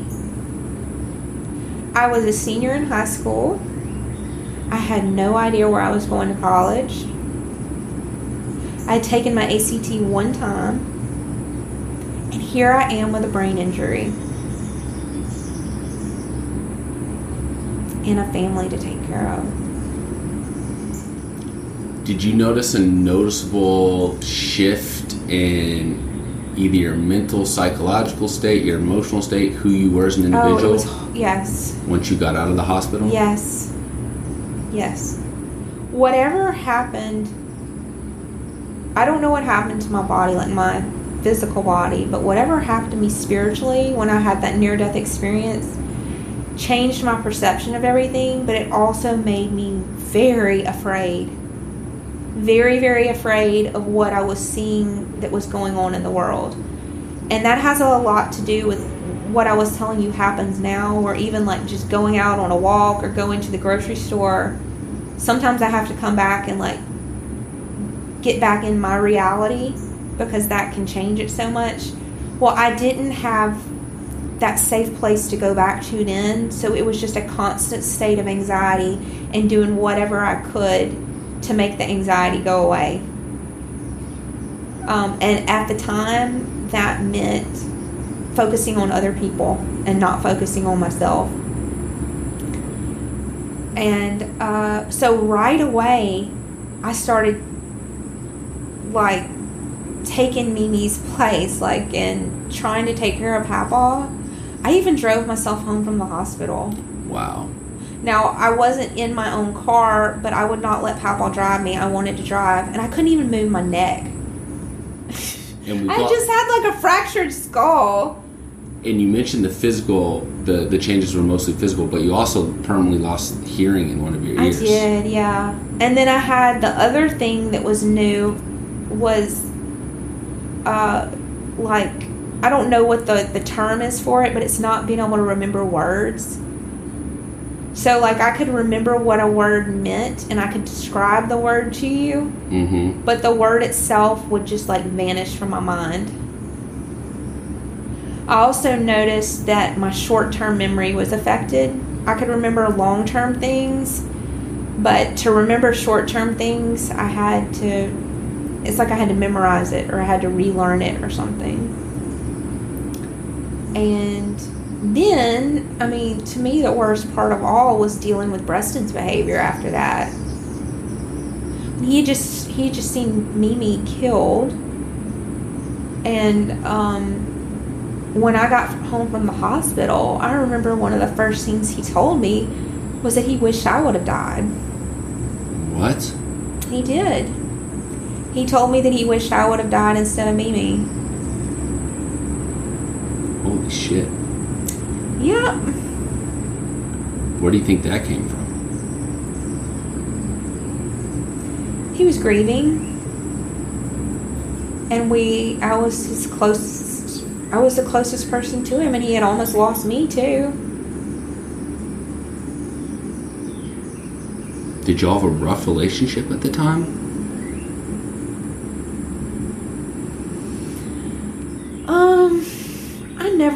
When Preston started doing drugs and started his craziness, we weren't close. And this was when he was in middle school, high school?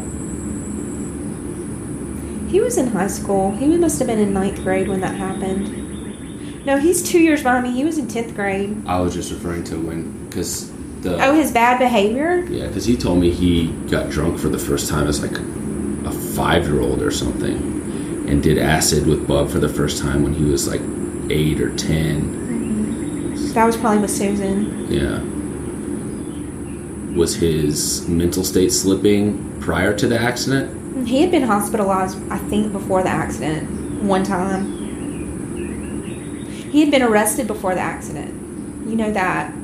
So when Marvel went to Tulane and Preston started going down there with him, Preston also started growing marijuana in his closet, which doesn't seem like a big deal now, but it was then. And he told a lot of people, and it got back to the cops somehow. And so there was like a drug raid at my grandparents' house, or our grandparents' house. Wow. Yeah, it's definitely it's still a big deal, I'm sure, in rural Louisiana to possess for a high schooler weed. To have one marijuana plant, is that really that big of a deal? No, it's not, but yeah. In the 90s in rural Louisiana, it was, I'm sure. Mm-hmm. Yeah, so...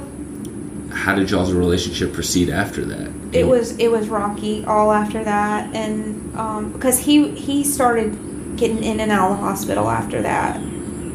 And mental hospital. Yeah, the mental hospital. The first time I remember him going to the hospital, I don't know if I was at LSU or if I was at home.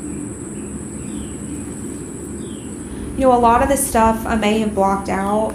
A lot of the stuff could be memory, but it was in Alexandria. Mm-hmm. Somehow they got him to get in the hospital down there. Or you know what? It had to do with the school psychologist. He started having a lot of problems at school. But he would go to school on acid. Right. This is how he was self-medicating his grief, is what it was. And, you know, my dad and my papa is still enabling him and all of that. But he's starting to cause problems at school. And some of the teachers didn't want him in their classes because I guess they knew he was on drugs because of his behavior. Did you ever get caught up in the drug use that they had during adolescence? Let's see. It was before my car accident. I would never smoke pot with them, ever, because I saw how it made them. And so I knew I didn't want to do that. For some reason, that was just the worst. And I'm trying to think the first time I did it. So this was before Mimi died. Maybe like a year before Mimi died. And Margle's first year at Tulane. And I really, really didn't get along with Mimi and Papaw. And I really started having problems with depression. And not feeling creative and feeling lethargic and things like that. And losing interest in everything. And I think it was the summer before my accident. I did acid with my brother at a rave in New Orleans. And I don't know what he gave me, and I don't know how. It was fun at first, and then I started getting really paranoid and really afraid. And then he just gave me something else, and that made that go away. He probably gave me a Xanax or something. But that experience was so unlike anything I had had before, and I started to feel that creativity again and that connection with, like, who I really was, like, my true self, instead of, like, who I was trying to be to survive in that household. So I wanted to try it again. And next time, I think he gave me something else. I didn't like acid. I had decided that because I took it for, like, one time. I didn't like that.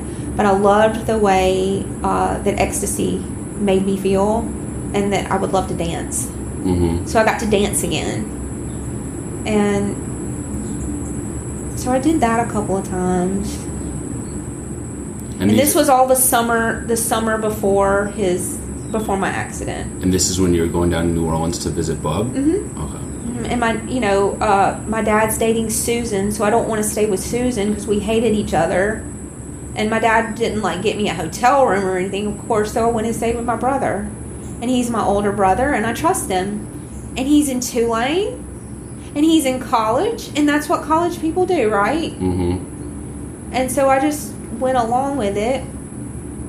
And so I did it. Yes, I did it a handful of times. And yes, I enjoyed it, and I don't regret it.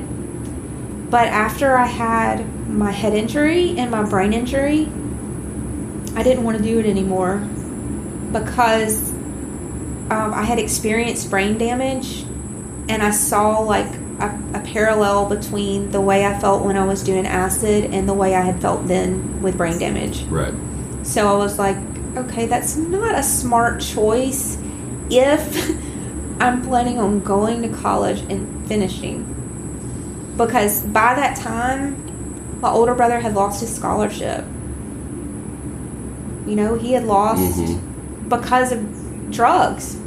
Because the drugs had become his obsession and become what he wanted to do, and dancing and all that. So I said, well, first off, I wanted to go to Tulane more than anything. I didn't really want to go to LSU. I wanted to go to Tulane, but I made the decision not to because I knew how being around him would influence me. I didn't have good boundaries around him. And he never protected me. It wasn't like I would go down there and it was like, let's be, little sister with big brother. It would be, come join the party. Yeah, you've experienced it yourself. You get it.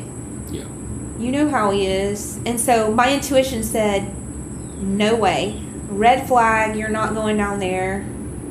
And at the time, we didn't know he had lost his scholarship. But, so I decided to go to LSU and just be a regular person at LSU. And I don't remember trying any of that after that. Maybe one other time. But I don't think so because I was on so much medication when I started college, or after my accident. I was on so much medication I didn't want to put anything else in me. What medication? I took medicine for my headaches because I had really bad migraines. It's like antidepressants, anti-anxiety, anti-epileptic. I took all kinds of stuff and none of it worked. I had a headache every single day I was in college. Not just a regular headache, but like a debilitating migraine headache where I had to go and shut myself in my room and turn off the lights and just try to get myself calm again is what it was. Like everything was so stimulating. The sun was so stimulating. All of the people walking to class was so stimulating. All the new things I'm learning about, all those responsibilities. And one of the biggest things I remember, one of the effects of my injury, it was like I had this really distorted sense of time. It was like either a day would go by really, really fast, and I couldn't tell the difference between like that morning and that evening, or it would go by really, really slow, and I would lose track of like where I was in the week. Whoa. Yeah, I had a really weird distortion of time, and I almost remember sometimes like calling Daddy in the morning and then calling him later in the evening and not realizing I had called him 2 times on the same day. Okay, and you have to keep in mind, I still don't have any parents. I actually just lost one of them. So I'm going to college and trying to figure out how in the hell is this going to work? I'm on, I have to take like 8 pills a day. I'm tired all the time. I had started just gradually gaining weight because that's what antidepressants make you do. Mm-hmm. Kind of like what Preston's going through. And I was craving sugar. Oh my God. I could sit down and eat like a whole box of Fruity Pebbles. Mm-hmm. Which is disgusting when I think about it. Yeah. But that craving started for sugar. And it went, I think I had it the whole time I was in college. That dopamine hit. Yeah, where every morning I'd get up and go get one of those nasty grocery store or a convenience store cappuccinos that had like all that syrup in it. Yeah, and French toast and all that crap. But here's also the weird paradox. So all of this is going on with me trying to like keep my head above water in school. And, you know, LSU isn't really that challenging of a university. But anywhere is challenging if you got your education at Caldwell Parish High School. Right. So real quick, can you touch on that real quick? This is amazing. Which your flow of thought. I hate to interrupt, but I do want to touch on your academic experience in high school and at LSU. So could you start with academic and your brothers? Oh, I can't speak for them. Did you feel like you guys were outliers in terms of an intellectual capacity perspective in Caldwell Parish High School? Yes. I didn't think like anyone else I knew.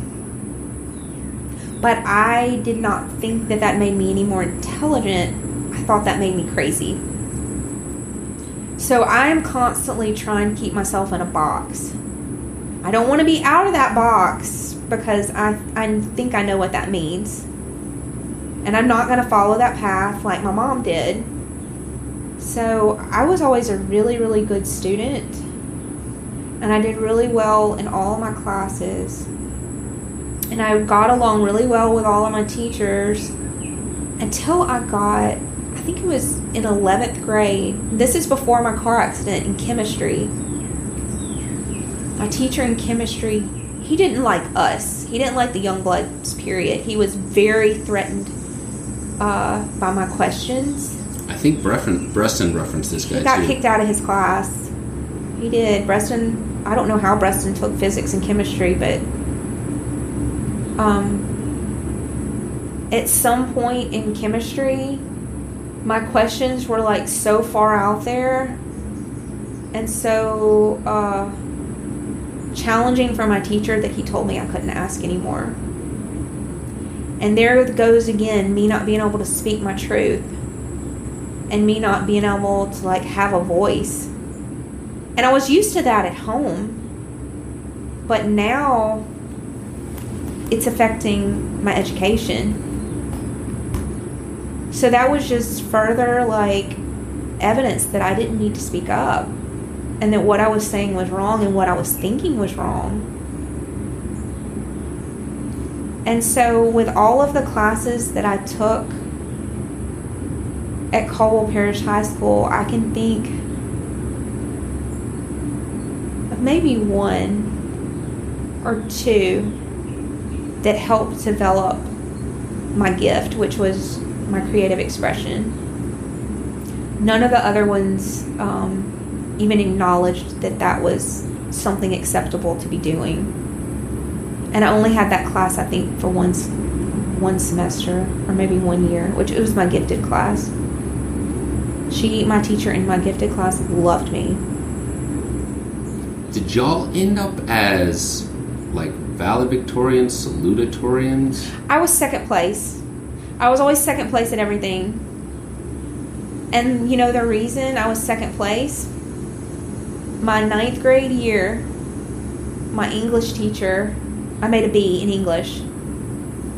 Because all of her tests were multiple choices, and I did not think in terms of multiple choices. I thought I could have written you an essay. I could have explained everything back and forth. I could have gotten up and acted it out. But if you give me a multiple choice thing and two of them are like really close together, I like overthink everything. I can even do true or false better than multiple choice. Mm-hmm. Yeah, Preston was saying the same thing. He really struggled on the ACT. Aww. Which surprised me because I know all of y'all were.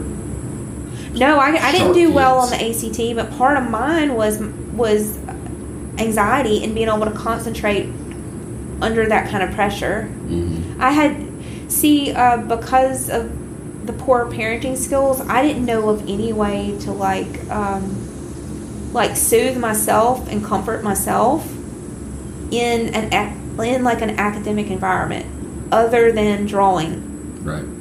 And many of my teachers had forbid me from drawing in class, like doodling in my notebook. Mm-hmm. Well, what they didn't know was that was the only way I could learn. That was the only way I could pay attention to them, is if I was doing something with my hand. Whether that was like writing notes or drawing. Just drawing like little symbols and shapes and designs. I could pay better attention to them.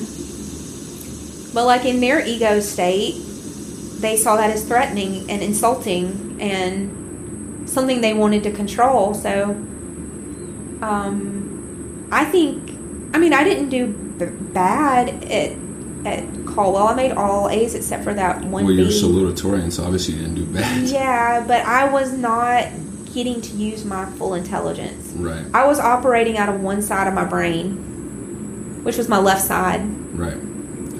And I have to Bub, pee again. real quick, Yeah. was Bub valedictorian or salutatorian? Mm-hmm. Valedictorian? They had 7 of them that year. The year he graduated, 7 of them with perfect 4.0s. And his girlfriend was one of them. Despite all the drug use. Yeah. All right, we'll have to pick it up. Go pee. That was awesome. Yeah, good. Is that. And that's part of what helped me to survive. And that's why I've thrived, is because that was one of the gifts that I had to have to accomplish what I was supposed to accomplish in this lifetime. All right, so let's get through the backstory of life, and then let's get into So we were talking about my education. Yeah, so you graduate high school. You were highly successful academically, so I imagine you had, options. No, I didn't. No? Because I was basically in remedial classes when I got to college. Because, we didn't have calculus. I took physics, advanced math.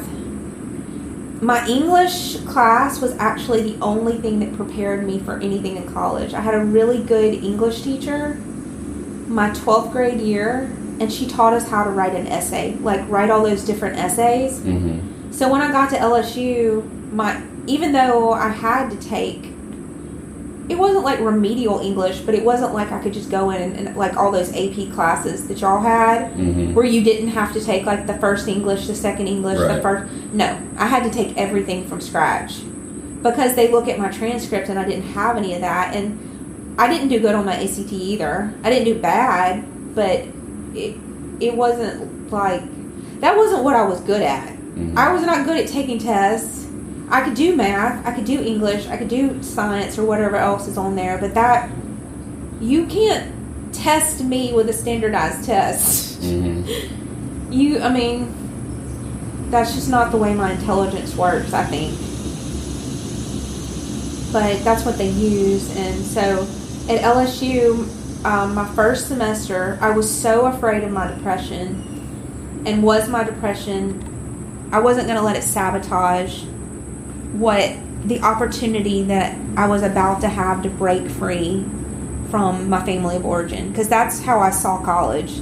I saw college as an opportunity to never have to go back into that situation. No, it was going to be my golden ticket to get away from them. And I didn't know how that was going to happen, but I just knew that. And so I took my education very, very seriously, even though I'm just going to some state school on a top scholarship. And so my first semester at LSU, I scheduled all 7:30 a.m. classes every day so that I would have to get up out of bed and I could not sleep and do what my body was telling me it wanted to do. Mm-hmm.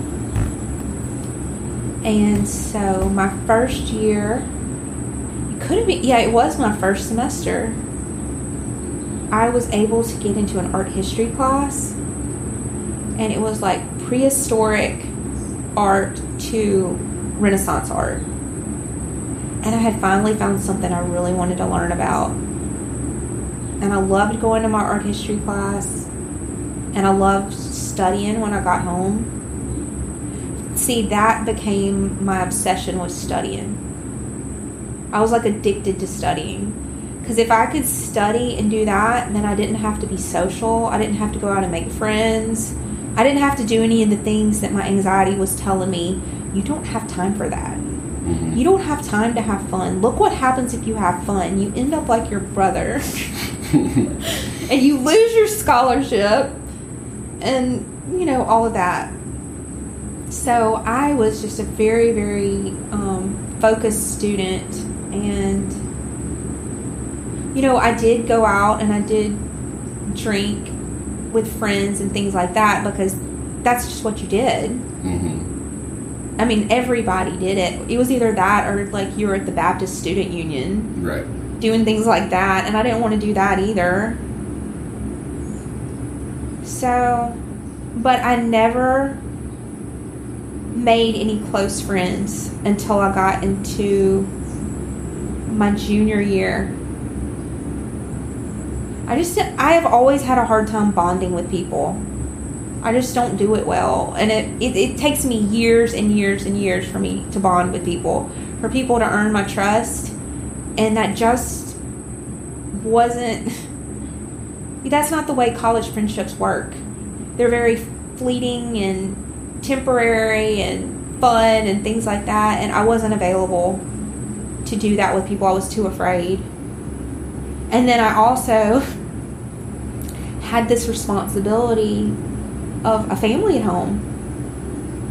And every holiday I had, I wanted to get home and see Pawpaw. I wanted to cook for Pawpaw. I wanted to make sure he had everything he needed. Because I had so much compassion for him, for what he was going through. And but after taking that art history class, I made one of the best grades in the class. And my teacher talked with me and she said, this is really uncommon for people to do this well. So think about that. Right. I said, well, I don't want to study art history. I don't want to be like this lady. Yeah, librarian. She was actually a former nun. She was a nun. She was obsessed with Egyptian history. I knew there was something else out there. I just didn't know what it was. But at the time when I started at LSU, I had wanted to be a fashion designer. Because I told you in high school, my creative expression was my clothes and my makeup and my hair. And I loved clothes. Even when I went to LSU, I brought way too many clothes with me. Because that was what I did. That was my art. But I started taking those classes in fashion design, and I realized it was more like home economics. I was going to have to learn to sew and learn about fabric and things like that. And that wasn't what I wanted. I wanted the creative expression part. So I didn't, at the time, because I hadn't had any like formal art classes, I couldn't wrap my brain around going and like studying art. Because I had never associated that with being in school. And I also thought, oh, well, those are just the weirdos who are deciding to do that. Those are the people who are going to fall between the cracks, and I don't want to be one of those people. I want to be like an adult, like a responsible adult. So I decided that I wasn't going to be a fashion major, that I would study French. Because at Caldwell Parish High School, that was my favorite class, was French. And I started taking my French classes and realized that I was way behind everyone else. Because most of the people who were taking French had been in immersion programs. And that's not what I had. It was actually my Sunday school teacher taught French. And we did worksheets and all that, so. So that was what I had decided to do. I just kind of shifted off into French, and I thought, well, maybe I can combine French and art history somehow. And that was what I thought until I think my third year at LSU. And this was after I don't know if I told you or I told somebody else, like I took a trip to France, did summer school in Paris when I was at LSU, and it was after that year that I decided I wanted to get into an art class and see how that would go. But it was just going to be as an elective. So by the time I was a junior, I had enough credit hours to try to get into an art class, and I did. And that's when I started to find my voice, and I started to find my peace, and all of the things that ended up making me change my major and not really caring about all of the judgmental things I had thought before. Like all of that just kind of fell away. And it was like, well, maybe that is the case, but I don't care. Maybe that is the case that I'll get out of college and not be able to like step into a job, but the peace I feel right now makes that not even something I care about. So, and I can also see the blessing in the fact that I had my settlement from my train accident too, because it made that actually feasible, because I didn't have the parental support that other kids in the art program may have had. So that was the start of that. So what happened post-college? You graduated with a degree in French? No, in drawing and painting. I have a minor in French and a major in drawing and painting. Okay. It took me 5.5 years to graduate. I took my time. That was my psychiatrist's orders to only take 12 hours a semester, because that was what most of my anxiety was coming from, was like my perfectionism. And I didn't see how I could do every one of these subjects perfectly. There was just no way.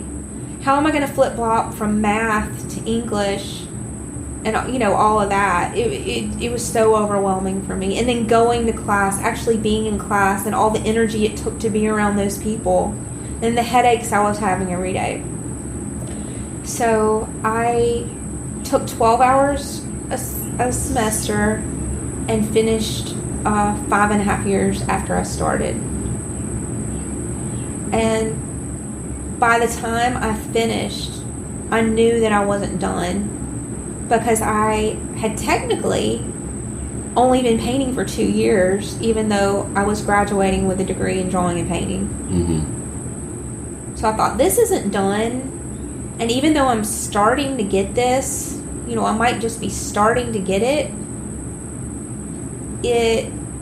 there's still so much more I need to learn, and that's my goal. That's what I want to do, is learn as much as I can about this. And so when I finished at LSU, I'd say it was my last year at LSU. Maybe my last year and a half was when I started getting phone calls from my mom again. And she would call me and tell me that she couldn't feed herself. And she'd tell me she couldn't take care of herself. And she'd tell me that her neighbors were crazy. She'd tell me she didn't have any groceries. And she didn't have any clothes. And she had tried to kill herself 2 times. And so, one day, I got in my car and I drove to go see her, and I decided I was going to spend the night with her, because I had never done that before. And it was kind of like what you're doing with my dad. We're just like, I've got to know what's going on here. And so, and she was living in government housing. Like, how did I think that was a good idea? But I drove and I went to stay with her. And it was very traumatic.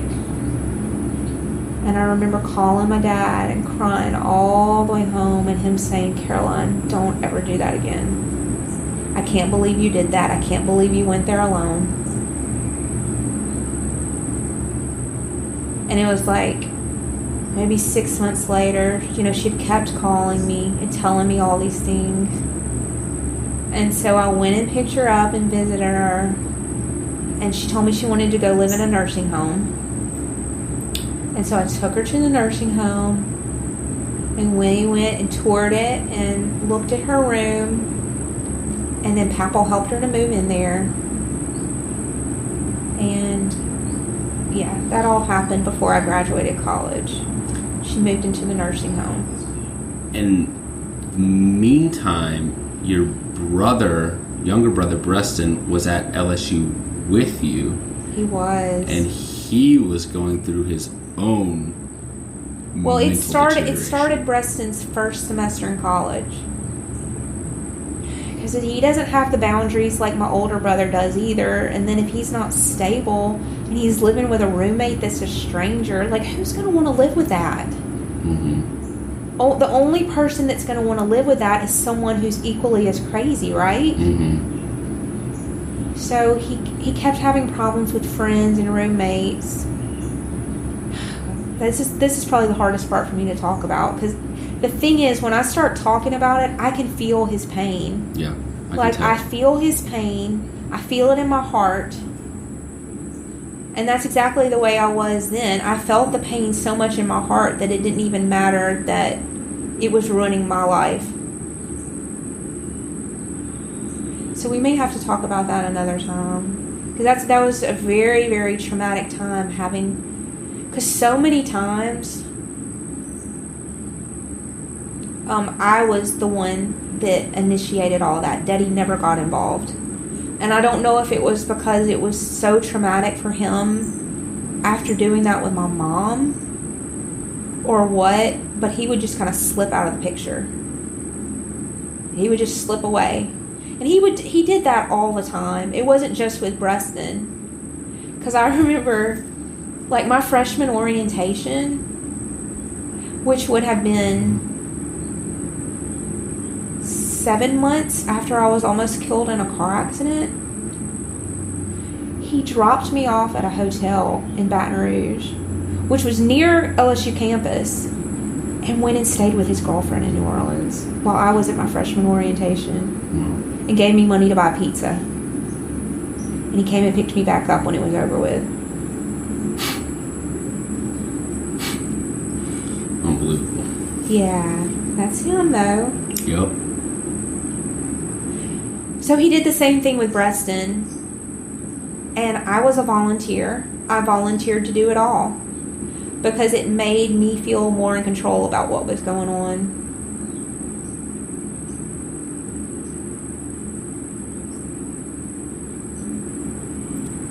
I'll just give a brief overview in this pause. And yeah. If you want to chime in, you can, but... and we got into this during Preston's interview, but yeah, during that same time that you're finishing up college, Preston's now started LSU, your mom's reaching out to you with her own deterioration, and Preston's going through the most severe psychological issues of his life, including multiple stints back in the mental institution while he's enrolled at LSU, at least one overt suicide attempt. Yeah. And then shortly thereafter, a high-speed police chase where he explains that he was trying to kill himself again, which obviously ended up with him being institutionalized yet again. And so, yeah, you were privy to all of that as well. And this is towards the end of your college career. Yeah. And I'll let you take it from there however you want to take it. You just want to go on beyond college now. Well, see, at some point, I would like to go back and be really thorough about this. I just don't know if I can do it right now. Let's skip it then. Yeah, it's just too much. It's too much for one day for me. We got plenty of detail about it from Preston, so. Okay, good. Yeah.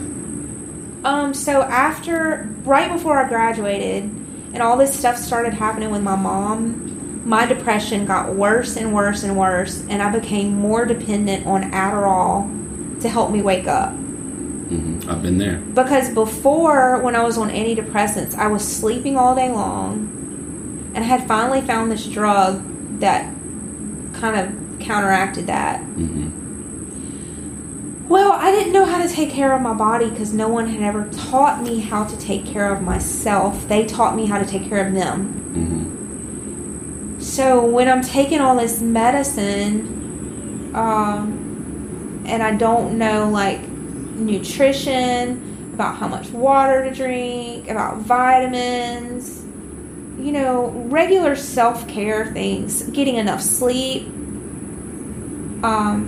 my health really started to decline, and I didn't care. At that point, I didn't care, because I saw graduating college, I saw that as me dying, that my life was over with. Really? Yeah, because I thought going to college was going to prepare me for being an adult and, you know, like getting out and being on my own. Somehow that didn't happen, and when I finished, I was convinced that I had no other choice but to go back and live on breast implantation, or I was going to end up like my mom. That's how sick my thinking was. Yeah. But you also have to know, I didn't have anybody there to like talk this stuff through with. So that's just what I had come up with.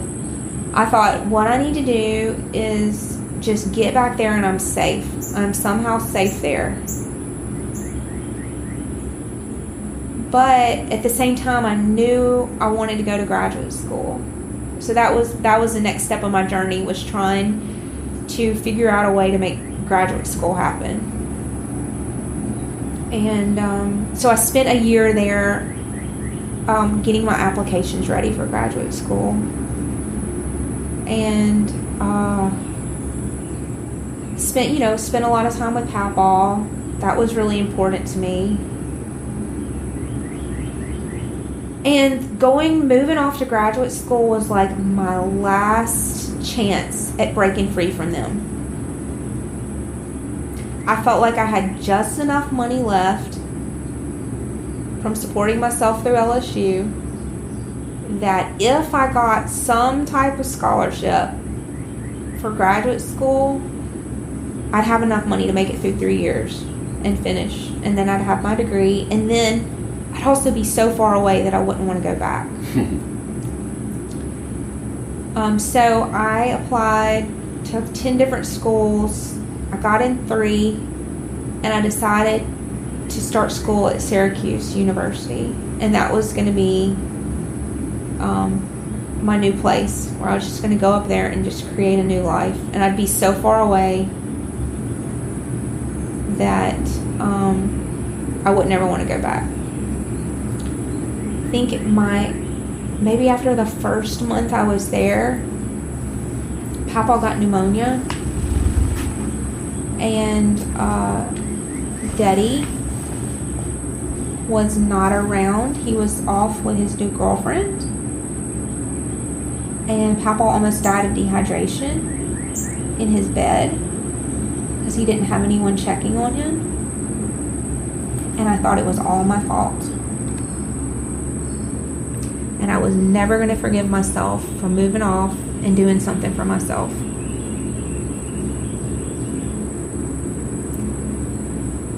So my depression escalated after that. And even though I was taking antidepressants, I was taking Adderall, drinking coffee, doing everything, it was almost like my body was like eating itself. And that's the only way I can describe it.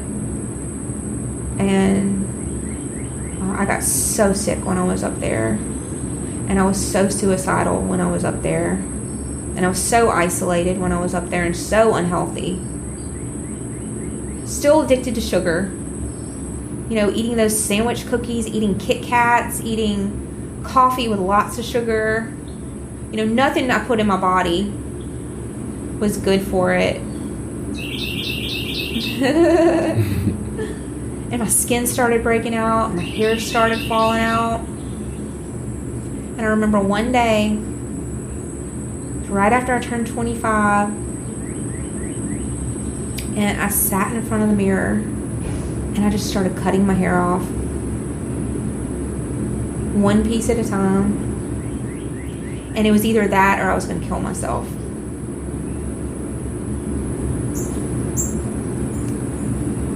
So. Better your hair than your wrists. Yeah. But it's almost I had made an art project out of my hair. Right. Because I've always had really, really long hair. So it was one day I picked up one piece of hair in the front, like a real big piece of hair, and I just cut it. And then I got addicted to cutting my hair. I had to like hide the scissors from myself. Wow. It was weird. It became part of my OCD. I was so anxious about going to school that's what it would make me do. My anxiety was so great that I would start cutting my hair. Well, what's going to make my anxiety worse is showing up at school with a weird haircut.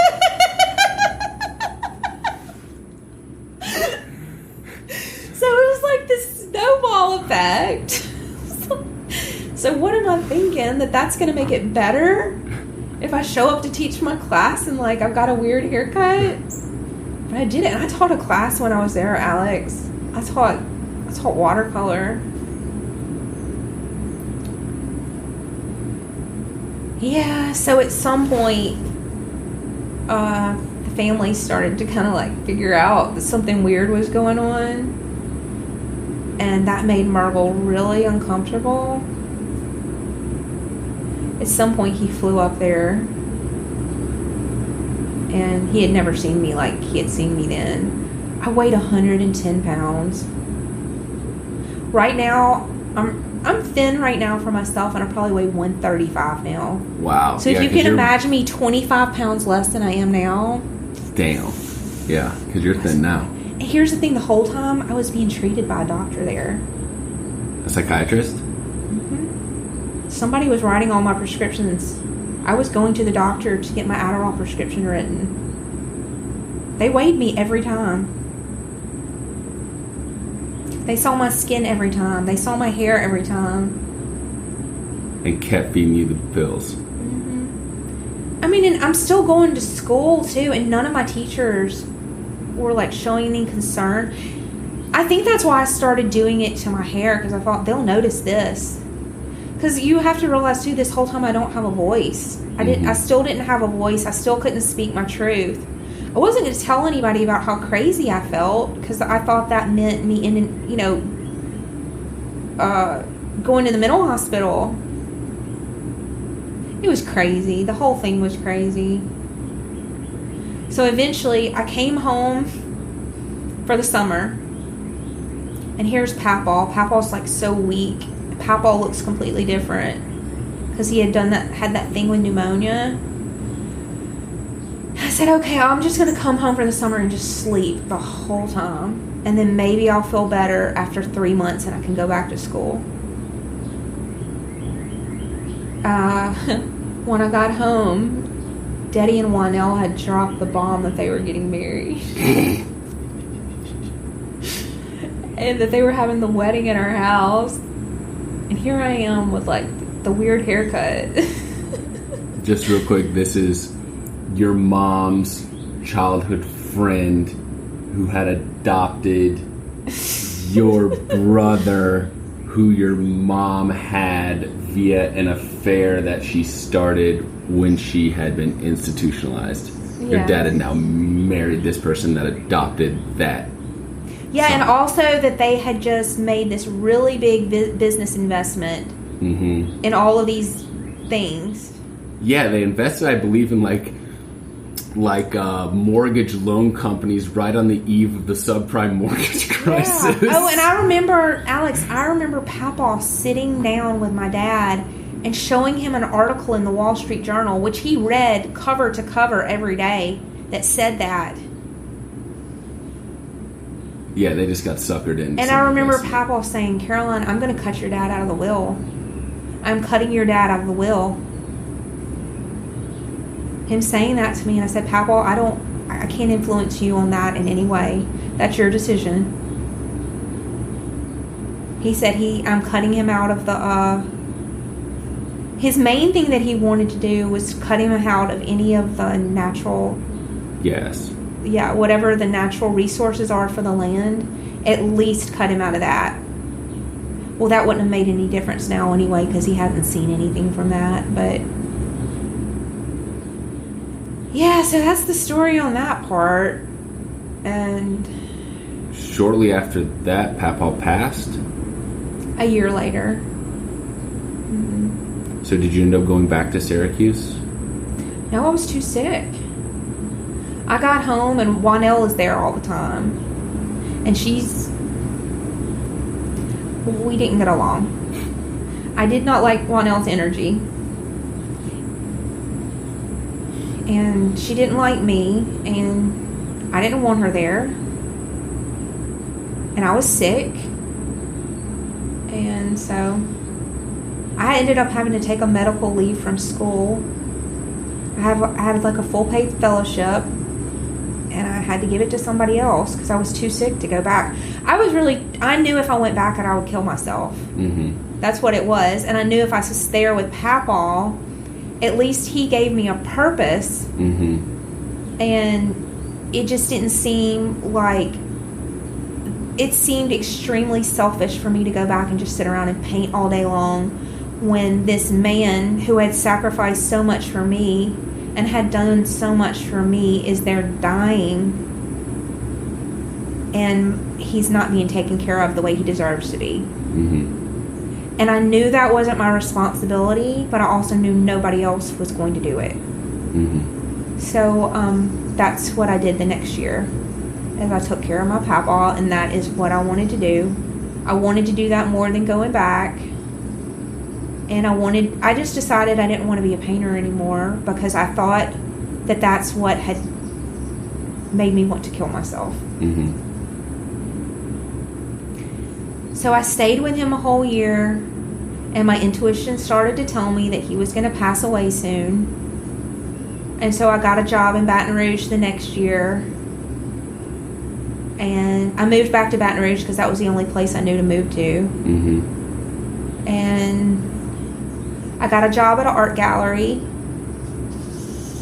and Papa was very proud of me for doing that, about learning about business. And he passed away in November of that year I was working there. 2006. Mm-hmm. And I think that's all I can talk about today.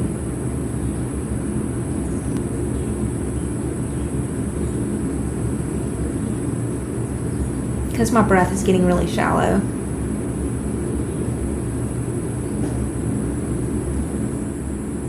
Because after he died, my world changed forever.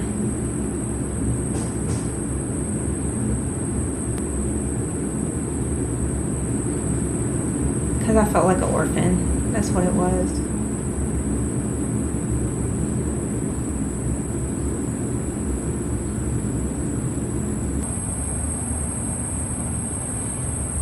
Are you ready? Mm-hmm.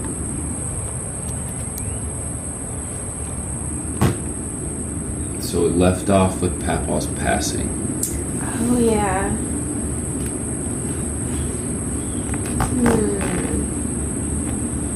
I was living in Baton Rouge, and I was working at an art gallery down there. And it turned out that was not a job that was going to advance me in any way, other than like what I had learned in the 1 year there. So, for some crazy reason, even though, all that stuff had gone on with my dad and Papa's will and everything like that, Mm-hmm. I thought it was a good idea to move back up there. Which just shows how crazy I was thinking then. Addicted. But I was like desperate too. My rent there was like $800 a month. I made $800 a month. I never felt creative. You know, that part of me was like really suffering being down in, for some reason, Baton Rouge. And I had really decided after that I just wanted to be a normal person and get a normal job and stop thinking about art and things like that. And so after that, I moved up. My gifted teacher from high school called me and offered me a job teaching English. And so I moved back up to Caldwell Parish and did that for 6 weeks. Because I thought, at the time, I thought that structure would be really, really good for me. You know, working part-time at that art gallery, it just wasn't enough to keep me, like, I didn't feel challenged and I didn't feel like I was really using my talent. So I thought the structure of teaching would be really good, and I thought I could learn to love it because I had always wanted to be a teacher growing up, but it was not what like I expected at all. I didn't have like the coping skills I needed to handle the stress because I had a really stressful work environment, and then I went home and it was a really stressful living environment, and it just wasn't good. So I quit that job after 6 weeks, and I ended up back here in Monroe living at Adrian's house. That was like the only other safe spot I knew to go. And, you know, we talked about that before. It didn't end up being a good situation. Adrian was your childhood friend. Yeah, sure. So, but during that time I decided to go back to tech and just go ahead and finish my master's and not take out any loans, not, don't get an apartment, don't do all that where there'll be all the bills coming in. Just really keep it simple and finish my degree. And that, to me, that was just going to kind of kill time until I figured out what else to do. But my end goal was the security of having my master's degree so I could teach if that ended up being what I wanted to do after 3 years. And there was something about going back to school at Tech that didn't frighten me the way that my experience in Syracuse frightened me. And it was also the idea of being able to drive back and forth and having that space between my schoolwork and my home life. Because what had started to happen was I learned, like the workaholism and things like that in our family. I learned that behavior. And so it felt very natural to me and very safe to like be obsessed with school or, something like that. So I would get overly into it. I didn't have a good way of balancing my life, and I thought that would be a better way to balance my life if I just went to school at Tech and drove back and forth. So Tech also gave me a really good foundation for creating my visual language that I use now with my artwork. And that didn't happen for me at Syracuse either. I didn't feel like I could communicate with my teachers in a verbal or a visual way. I was so afraid of their judgment that didn't work out. But at Tech, that was very easy for me.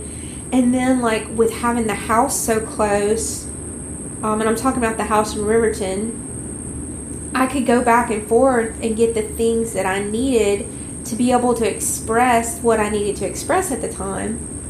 And that wasn't the case in Syracuse because I didn't have those resources. So that began this whole process that I did with letting go of the house. And it took me about 3 years. But what I started doing was I'd go around and I'd rip off the wallpaper, or I'd trace the wallpaper, or I'd find fabric, or I'd find recipes. I'd find things that were left behind that were really, to me, had a lot of spiritual energy in them. that's how I saw it, and I didn't really care how other people saw it. Other people would have probably seen it as things that they would throw away.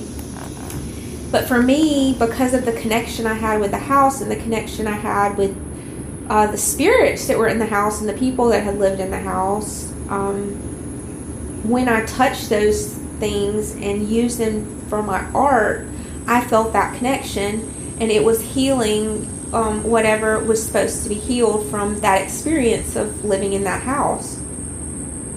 And so that's how I got started in that direction. Who was living in the house? When you reference the house, you mean Breaston Plantation? Yeah. Who was living there at the time? My dad, our dad and our brother, our Breaston. Yep, he was living there. I think Breaston had just finished at LSU. Mm-hmm. And then Daddy was separated from 1L.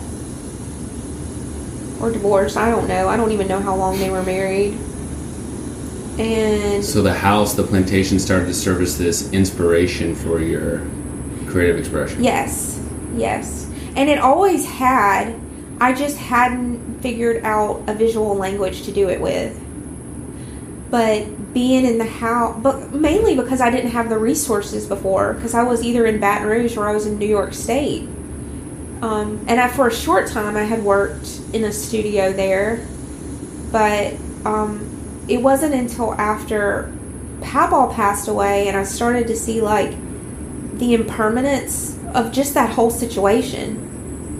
Like it was changing, everything was changing so rapidly, and thankfully I could look back and see that and use these kind of symbolic objects that I found there to create a visual language to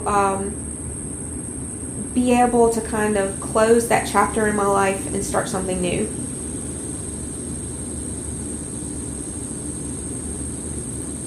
And that still serves today as kind of the basis of the art that you make?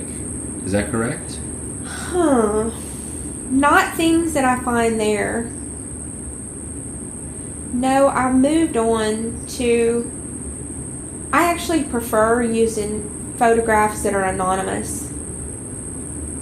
As much as I love the images of my family and things that are directly related to that experience, I prefer feeling the energy that I feel when I look at photographs that I find that are not my family.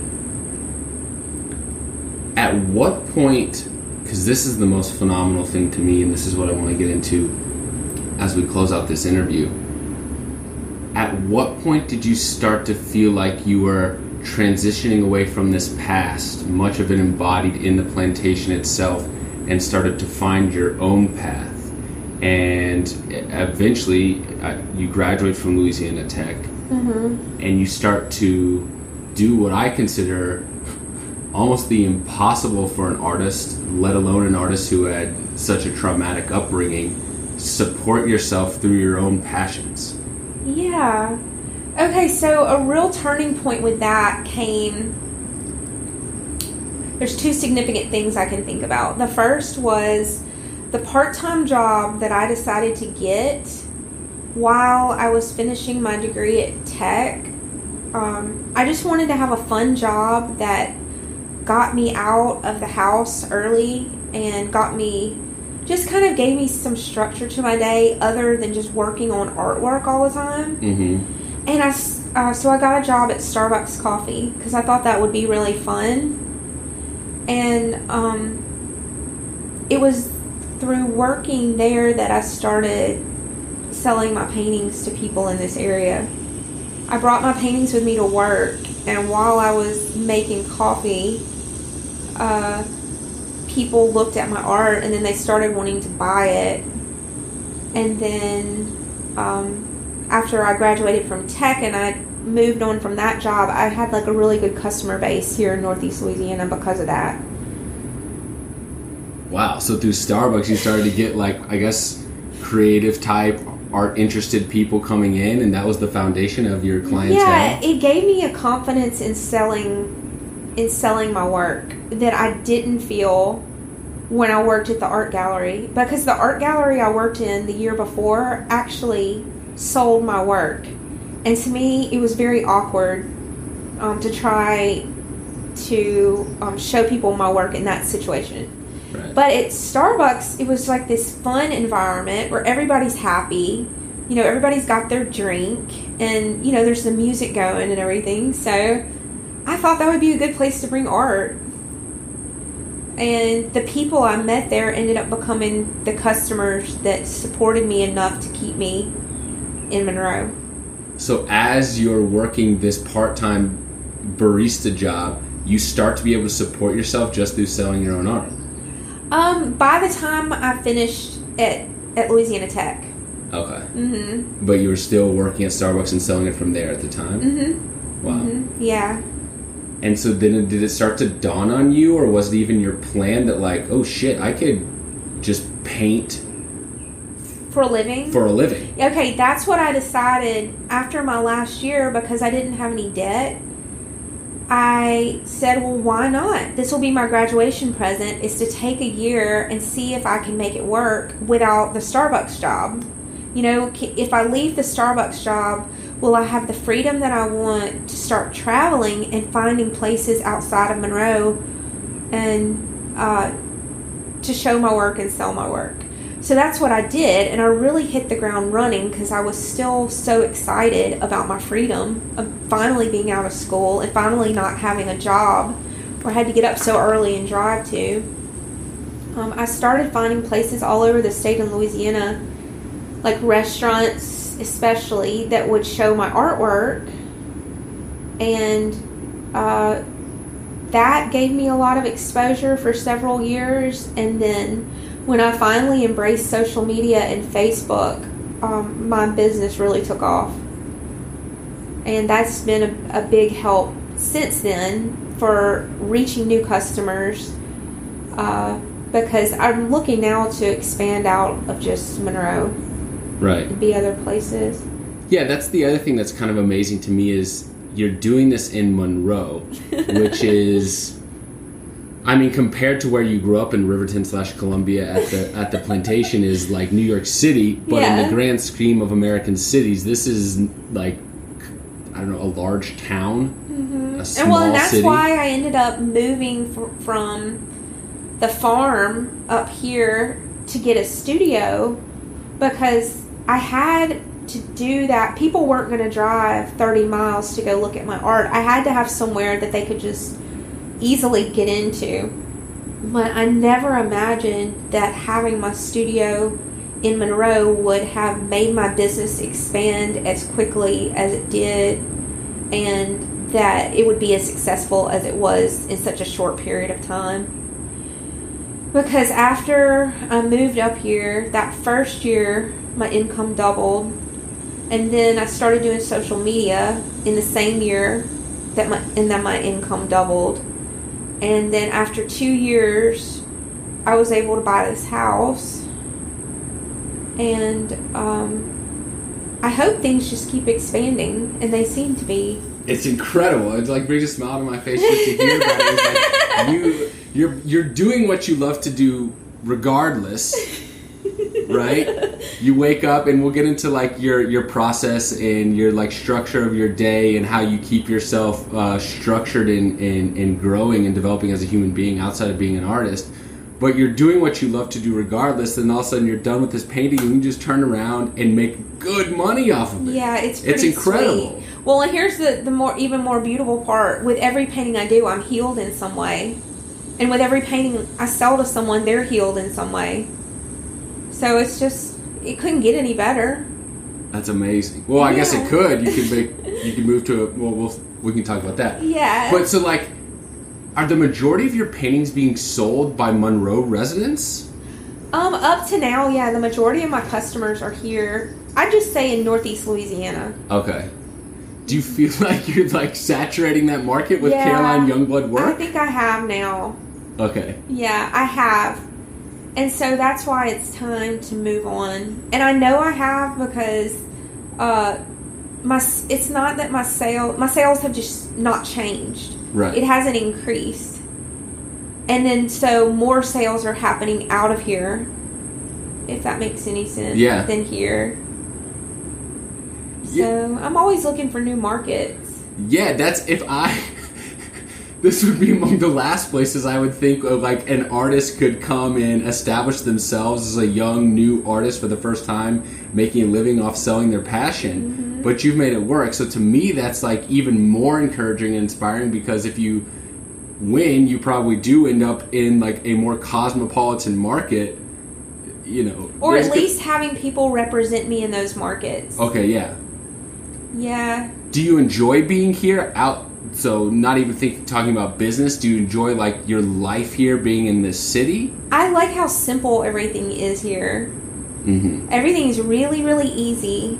And for me as a creative person, each day is structured around fostering creativity, right? Mm-hmm. And one thing that I need to help me feel creative is not a lot of stress. Mm-hmm.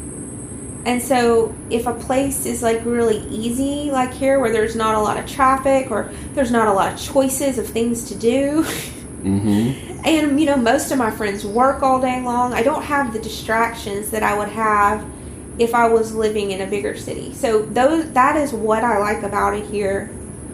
I don't like about here, or I'm growing out of the... I want to move to a place where I have more anonymity. Okay. Yeah, I want to move back to that way of living. You think you're getting recognition here? Well, it's a small town. Right. I knew most of the town just from working at Starbucks. And that was 10 years ago. So. And now you're this successful artist in the town. Yeah, well, and here I also brought up earlier that the house that my parents bought when I was born is on the same street as my studio. Okay, and that was wonderful and novel when I first moved there, but I'm ready to be somewhere that's, like, clean and fresh, and there aren't, you know, even though those memories are healed, they're just not there anymore. Right. And that's exciting to me. It's not frightening. Right. Yeah, so just to break it down for people, when I saw you, I guess 3.5 years ago, you were supporting yourself painting, and it seems like things were going really well, but you had a smaller house that was doubling as your studio. Yeah. Now, as the business has grown, you still have that small house as a studio, but now you have this larger, beautiful home that we're in now. That's just, the walls are... I don't want to say lined, but your paintings are all over the house. It's just this beautiful, peaceful, tranquil place, and it kind of doubles as, like, you can bring people in here and use it almost as, like, an exhibition area as well. Yeah, and then have your workspace down the road. Mm-hmm. My house is an extension of my business, and that was my intention when I bought it, because I knew I wasn't going to stay here forever, but I knew it was time to expand my business out of living in the back room of my studio. Right. I needed to start enjoying the money I was making. Mm-hmm. I needed to start enjoying what was coming from all my hard work, instead of depriving myself and waiting for maybe somebody else to do that for me. That was like a goal of mine, and I did it. And now my business, I want to expand it even further, where maybe there's more galleries in more cities. Mm-hmm. Let's talk about your process. Yeah. So, how do you structure your day? How do you structure your life more generally in terms of maintaining your growth and stability as a human being? And then also, where does your work come in? How do you structure your days in order to get those things done? Okay, so my whole day is based around, it's not based around anything other than kind of what I'm led to do. I do have some structure that I follow in the morning. that's like my meditation practice that I need at least 2 or 3 hours in the morning to do. It includes doing Reiki on myself first thing when I wake up, usually for 45 minutes. And then I get up and I do my Kriyas and I do my sitting meditation for 30 minutes. What are the Kriyas? So the Kriya Yoga is some things that I learned when I did the teacher training in India. Uh-huh. And they're just like different cleansing things you do to prepare your body for meditation. Okay. And then after that, I get up and I drink my coffee and I do my writing. I have a notebook and I basically just channel what I consider my higher self in the morning, and whatever. If I just get it started with the first sentence, it'll just flow. Uh-huh. Kind of like I'm talking now. And I feel like that is basically cleaning out my mind. Cleaning out anything that may have accumulated in the morning or overnight, or anything that I want to kind of put aside for the rest of the day. That's the space for that.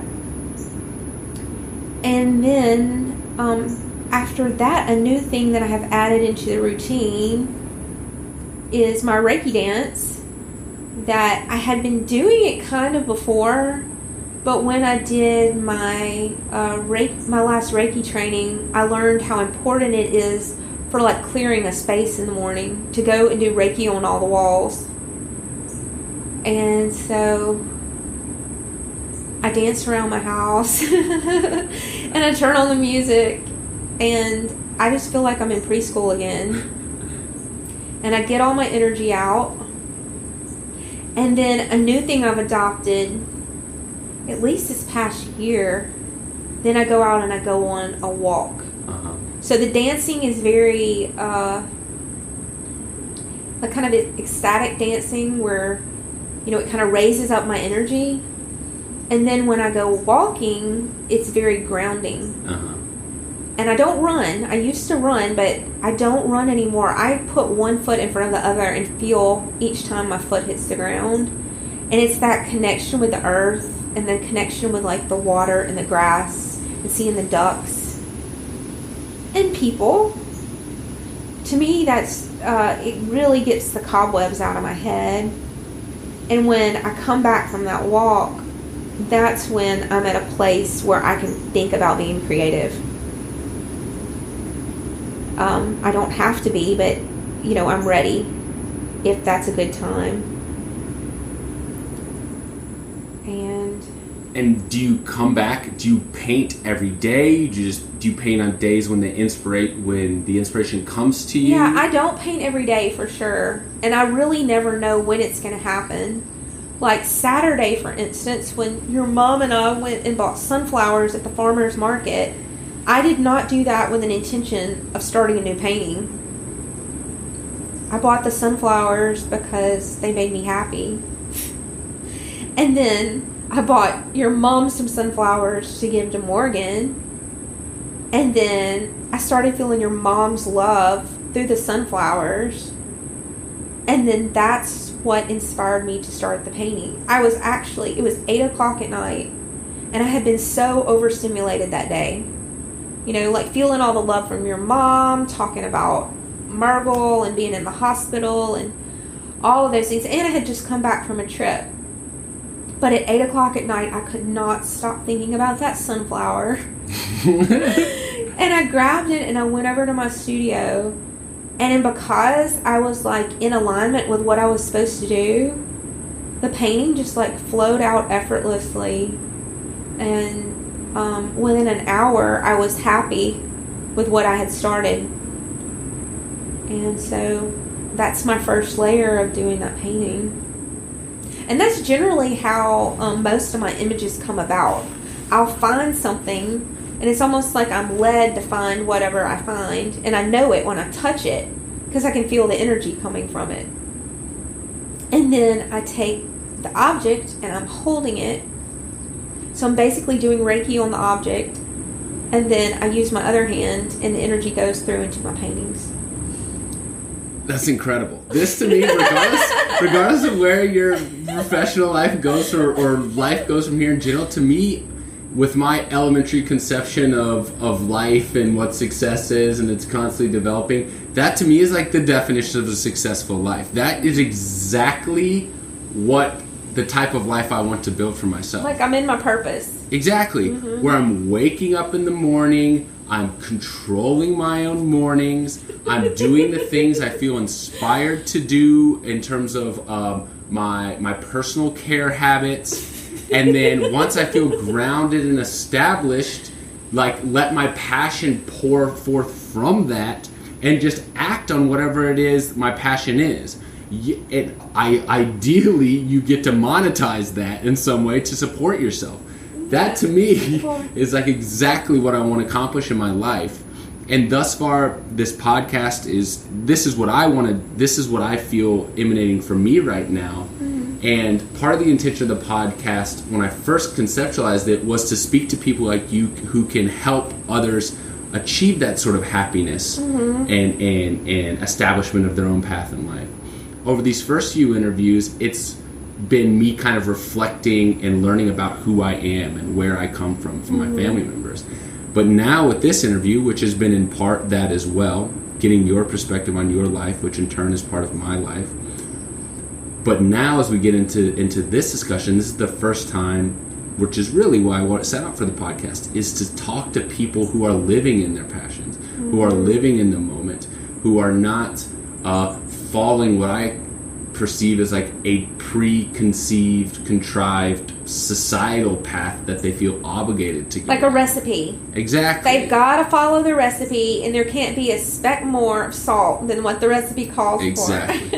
I've often referred to it in the past in discussions with friends and family as like this assembly line life, where you're born out of a factory, you're placed on the assembly line in kindergarten through 12th grade public education school. If you're successful enough during that, you go to the next stop on the assembly line where you're, equipped with more widgets and gadgets in college. Then after that, stop in another little factory, you then go out of the other side of the factory in the assembly line, and you're attached to another machine who's your supposed life companion, and the two of you are kind of not forced but obligated to reproduce, and everyone just kind of, in my experience, those majority of people in my life are very much on that assembly line. And I don't mean to criticize that. That's not my intention. My intention, especially with this podcast, is to just explore, perhaps is there another way to spend the hours we're blessed with here on earth other than just being on the assembly line? Are there other options or avenues for spending our time that we have here on earth? And I've attempted to be on the assembly line, although I tend to buck tradition a lot. And I've discovered over the first 30 years of my life that that's not going to work for me.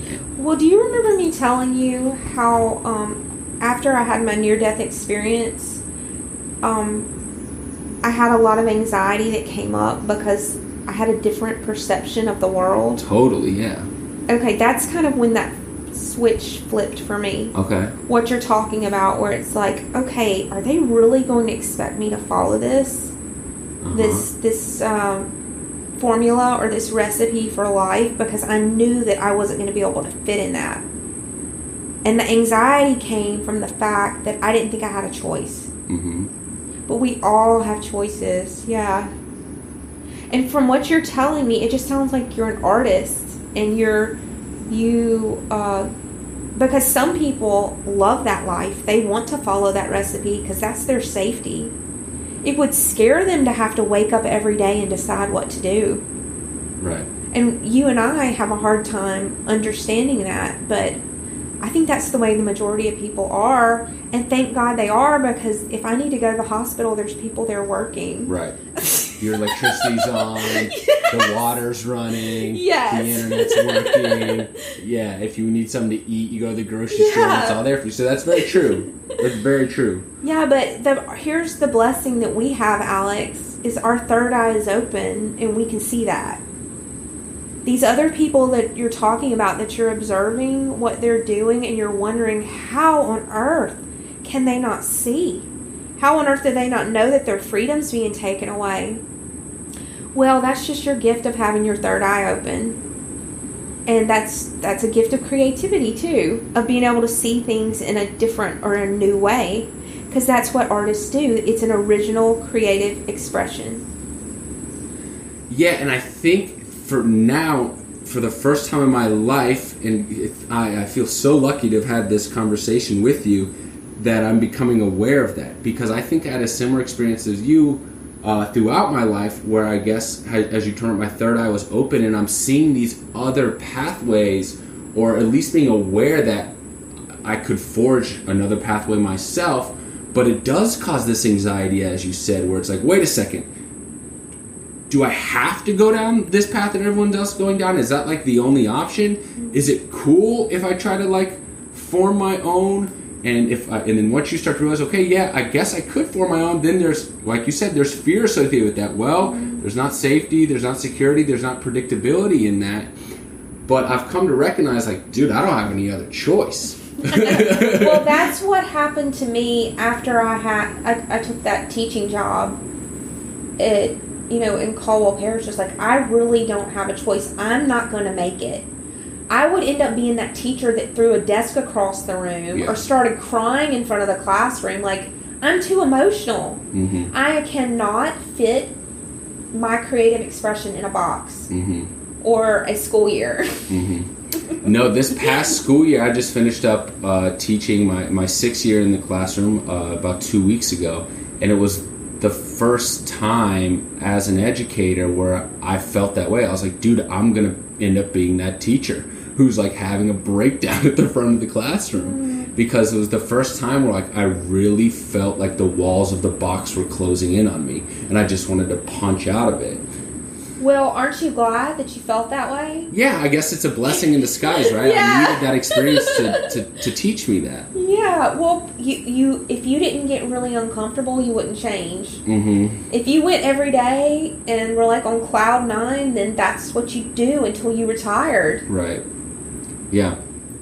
Or in the scariest prospect of all, and I've seen it happen with teacher friends, and then I've seen it happen with friends that aren't teachers that are in any other profession, is you get in that box, in that job, and then but at the same time you're continuing down the assembly line path, and before you know it, you're married and you have kids and you've got major responsibilities. You don't have a choice. So now you really don't have a choice. Yeah, you don't have a choice but show up at that place every day, right, because you have 5 people depending on you. In a mortgage and whatever. Yeah. Yeah. Well, here's what I decided early on. Well, probably after my car accident was, I wanted to find my own joy before that happened. And I didn't know how that was going to happen, but I knew it was. And I didn't ever want to get trapped into that joy coming from like a monetary reward, like a paycheck. Right. Because then you get used to it. And then you can't do without it, because you've got the 5 people dependent on you, and you've got the house or whatever. I wanted to wait until it became, like with your situation, like so uncomfortable or so much that I had something to express, that that is what attracted those things to me. I don't know if that makes sense. No, yeah, and kind of like served as the fuel for the product that you're producing. Yeah, well, I just knew that I couldn't reach my full potential following that recipe and going to work for someone else every day, because I just had too many ideas. Yeah, and what I found as well, I guess, I don't know if you can relate, because you have been more of an entrepreneur for many more years of your life than I have, working under someone, typically at school. What I found this past year, being in that box, is that I started to search for things outside of myself in order to keep me sane and like obtain some kind of happiness. Aww. And what they were was, you know, a romantic relationship with someone who I do love dearly still to this day, even though we're not together. But I knew probably all along throughout the relationship that I wasn't as committed to it as that person was. And that in the back of my mind, perhaps in large part the reason I was staying in the relationship, even though I loved her dearly, was because I didn't have satisfaction in these other areas of my life, specifically professionally. And also, like, especially this past year, you develop like this dependence. For me, it was thankfully not alcohol, it was marijuana, a substance that, you know, you can easily pick up and let go if you need to. But it was like every single day I'm like literally looking at the clock, wondering when are these kids going to get out of my classroom so I can get home to that joint. Yeah. Right. Yeah. And I think there are plenty of benefits to marijuana in some ways, but not as like your only source of relaxation and like respite during the day. You need some other outlet. Well, and then that goes back, that's not a very good balance there, because No. all day long there's the stress and then there's the little reward at the end. Yeah. And to me, that's not a balance. No, not at all. That's not your, in the long run. You know, everybody can do that for a little while to learn what you need to learn, but to stay in those unhappy situations, whatever they are, whether it's a job or a marriage or a family, to stay in them for the long run will end up shutting down your energy centers and causing disease in your body. And that's what I've learned through doing Reiki. Yeah, absolutely. This past 2 weeks since I've left that job, left that relationship, left that pattern of very traditional 9 to 5 existence, my life from the outside, I think from most people's perspective, would be like, dude, what the fuck are you doing? There's no structure by all outside appearances. But it's the first time, I guess, ever where I wake up just like you've done. I own my morning with, in my case, it's like a yoga and exercise practice and then a small meditation. And then I can just go forth and over the last several days conduct these interviews. And I don't feel compelled by some outside force or some imposed schedule or obligations. I feel entirely compelled by some emanating force that's coming out of me. And not even coming from my mind, coming out of like my soul. Yes, that's what it is. That is exactly what it is. It's that's your intuition leading you to do what you're called to do. It is. What do you think it is about this Youngblood side of the family that what is this entrepreneurial spirit? What is none of us, or none of you, because you're the Youngblood side. I have this Clark side as well from my mom that got me into education because, you know, I was instilled from the earliest age to help those in need, regardless of your own needs. What do you think it is about the Youngbloods? Our father, you, our two brothers with varying degrees of success. Well, here's the funny part about it. We all have completely different personalities and completely different directions we went in with our career, but we're all doing that same thing where we're getting to create our own reality and getting to create our own structure. And, you know, with varying degrees of success and also with varying degrees of effort. Right? Yeah, totally. Yeah. Totally. So, I feel like I've got 2 weeks into like the Youngblood path. And it's daunting too, and this is part of another reason why I wanted to come to Louisiana to explore this Youngblood path, is because it's scary to me as well, and I'm hesitant to go down this entrepreneurial pursue your passions path, because I see my brothers and I see my father. Our father at one point was very successful on this entrepreneurial path. But why don't you just try? Oh, I'm going to try. And no doubt. And this conversation that we've had today and being able to spend the past 24 hours with you has entirely solidified the fact that I'm going to try. Yeah. And I feel so blessed to wrap up this Louisiana experience with you as kind of this shining, guiding light of kind of positive of what can be. Because I think the only thing that's lacking in the lives of our father and our brothers is what you have.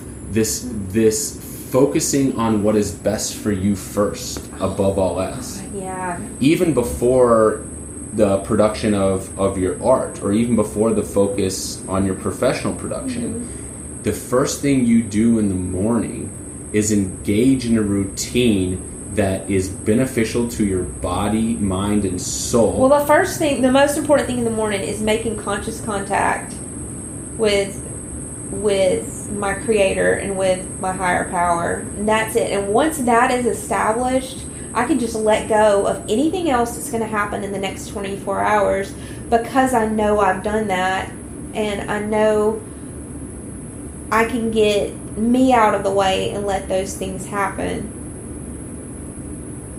Yeah. That is yes. I think I feel so appreciative to hear you say that, because I had an inkling that maybe that was the best way to go about it, but I've never had an example in my life to offer a proof of that being the case. Well, so that's when my life really started perking up, Alex. Yeah, if I can give you one nugget of wisdom today, you're like, how did she get away from them? How did she make different choices? All it was changing my perception and realizing that I wasn't in charge of my day. And I didn't want to be in charge of my day, because I'm stuck in this human bodysuit, okay? And for some reason, the human bodysuit cannot see the big picture. So I've got to trust something else, which is that place I was working on you earlier, right here. I've got to trust what it's telling me. You're pointing to your sternum. Yeah, chest that's area. my solar plexus, or my intuitive center. What are you've spoken about getting out of Monroe. What are your ambitions for the future going forward, in terms of not just professionally but also personally? Are you interested in getting married, having a family? What is your perspective on that? Yes, I definitely want to get married and have a family.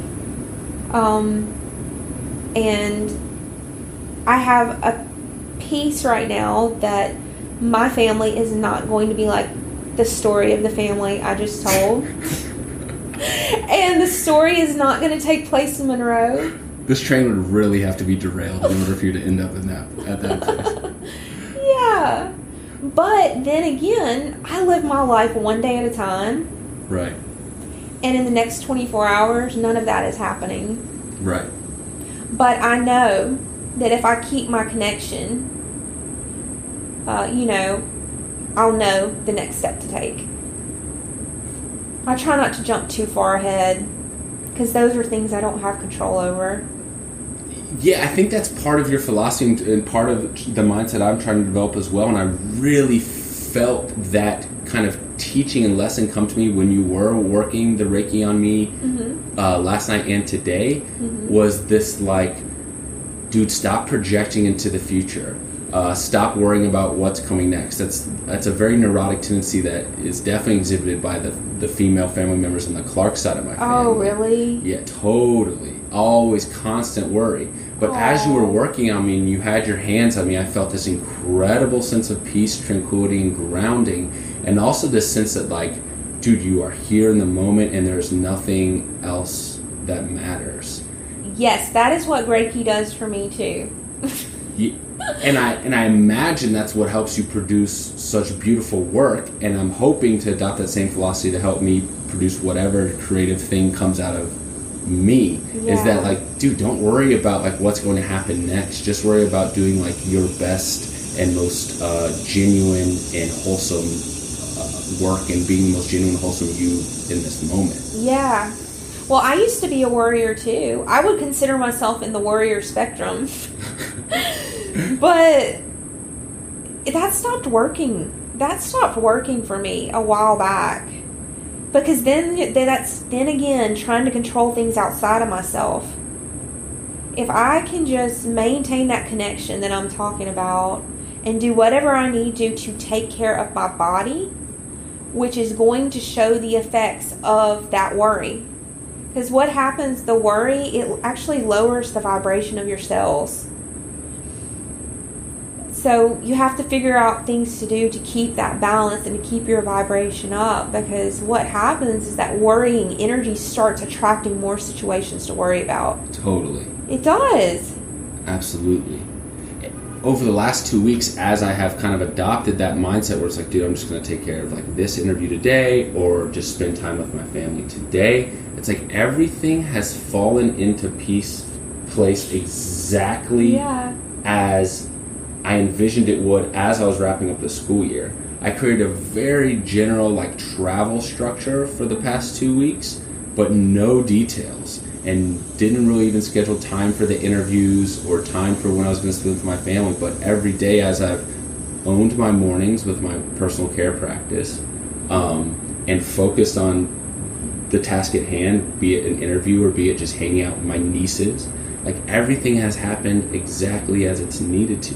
Even with, you know, our brother and dad down in crazy Columbia Plantationville, like all of that, I was kind of worried that wouldn't go as planned, but even that all fell very nicely into place and led me right here to you in your home on your porch right now.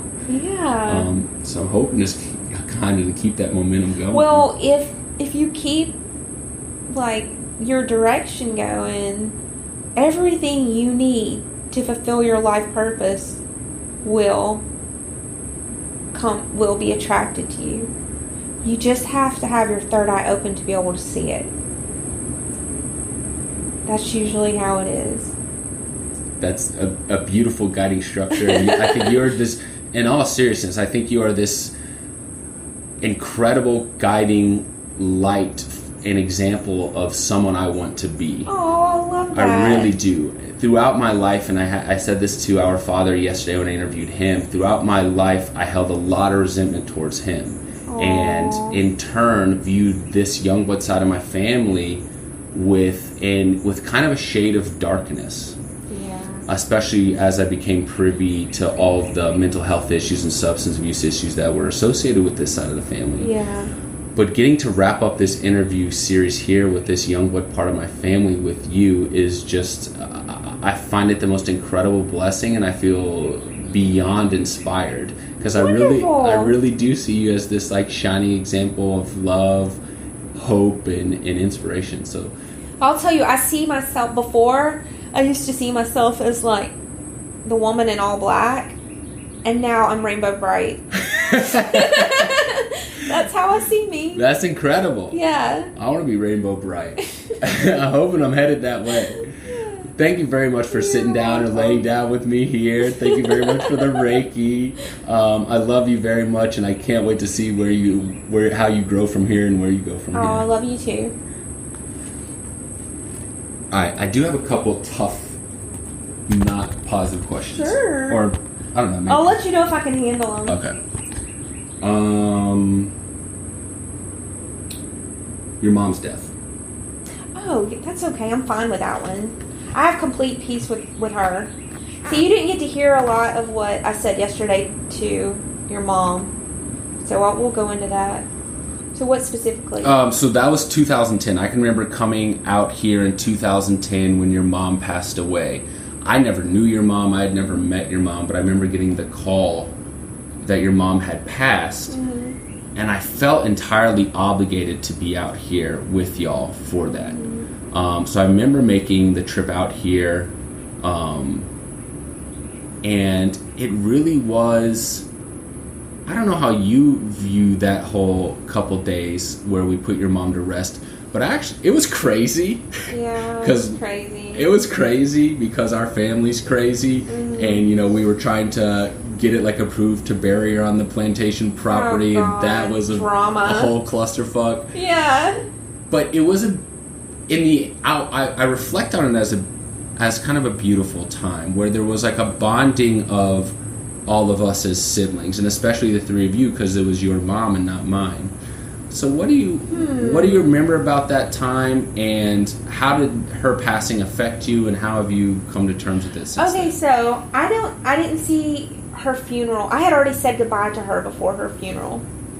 My mom and I had a really strange connection, and it didn't have anything to do with our relationship in this lifetime. It had to do with previous lifetimes where we've been together. And so I got the call too, and it was right after I had gotten off work at Starbucks one day. It was actually the week before Thanksgiving. Mm-hmm. And I was in shock, but I wasn't. And I remember I had the next day off of work. And so I was the one that went down to her nursing home, and I went to her room and got all of her things together. And they had left her room exactly as it was the day she passed away. So I went in the room, and I could feel her presence with me. I knew she was there. And it was like she was guiding me through the room so that I could understand her life. Oh, and here's the other cool thing. It was like a week before she passed away, or maybe 2 weeks before, I had gotten a letter in the mail from her. And she would mail me letters all the time, and it was not uncommon for me to hide the letter until I felt like I was ready to open it up, because it was always very painful to get letters from her because I never knew what they were going to say. Mm-hmm. So, but this time I didn't hide the letter. She had written something really sweet on back that made me want to open it up. And I opened it up, and she had a clarity in the last weeks of her life. And she apologized to me for my childhood. She apologized to me for my father. But she said she wanted me to know that she had always loved him and she would never stop loving him. Wow. And I still have that letter. And I remember sitting down after that and writing her back. And like freeing her from all the pain and all the things that she was apologizing to me for. And I mailed it off that day. And so I don't know the timing on all of that. But when I got to her room that day, I opened the door, and there was a beautiful gold suit laid out on her chair. And she had already laid out what she wanted to be buried in, even though she didn't know she was going to die. She had already laid out the jewelry she wanted to wear. And I went over to where she sat in the morning and looked out the window. And she had opened it up to, it was like a page in the upper room. And my mom had no connection with God at all. But my daddy had sent her that magazine to read. And I think she had read it the morning before she died. And it was about a woman. It had something to do with a woman who loved to wear beautiful clothes.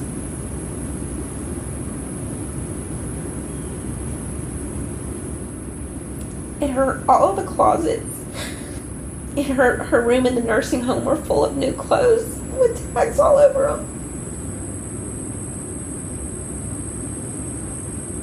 And that day, I told him just to leave everything there and give them to all the residents there as gifts. So I gave away everything that was in her room except for her photographs. And then it was so beautiful. The people there loved her so much. The ladies that worked there with her. And they came and helped me to pack up her room and everything. And one of the ladies that she was especially close to had arranged to have a service for her there while I was there picking up her things. And even there was like a little pastor that came, and it was in a chapel. And that friend of hers just sat there and held my hand and cried with me. And we could feel her in the room. And we sang. And that was how I said goodbye to her. It didn't have anything to do with what happened there at our house. I knew that I wouldn't be in my right state of mind to be able to do it then. So we had that time together.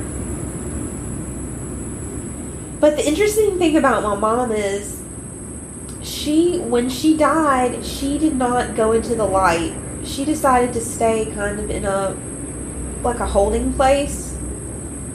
And it's not like she went into the darkness, but she decided just not to go into the light because she didn't really trust what was going on. So her spirit actually followed me around for 7 years. And it wasn't until I did my teacher training in India that I knew what it was, and I really felt her. But I think it was because I had gotten to such a peaceful place when I was there. Mm-hmm. That I could feel her. And so that started my journey after that of being able to forgive her completely so that she could make that journey and go and be in peace. Wow. Yeah.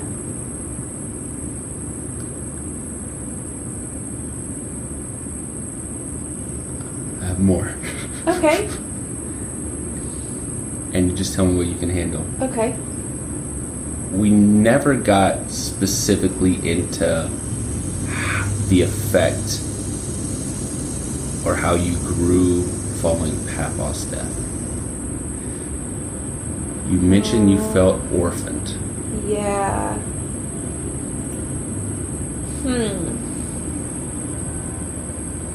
And you were drawing up off mic when we were speaking in the kitchen.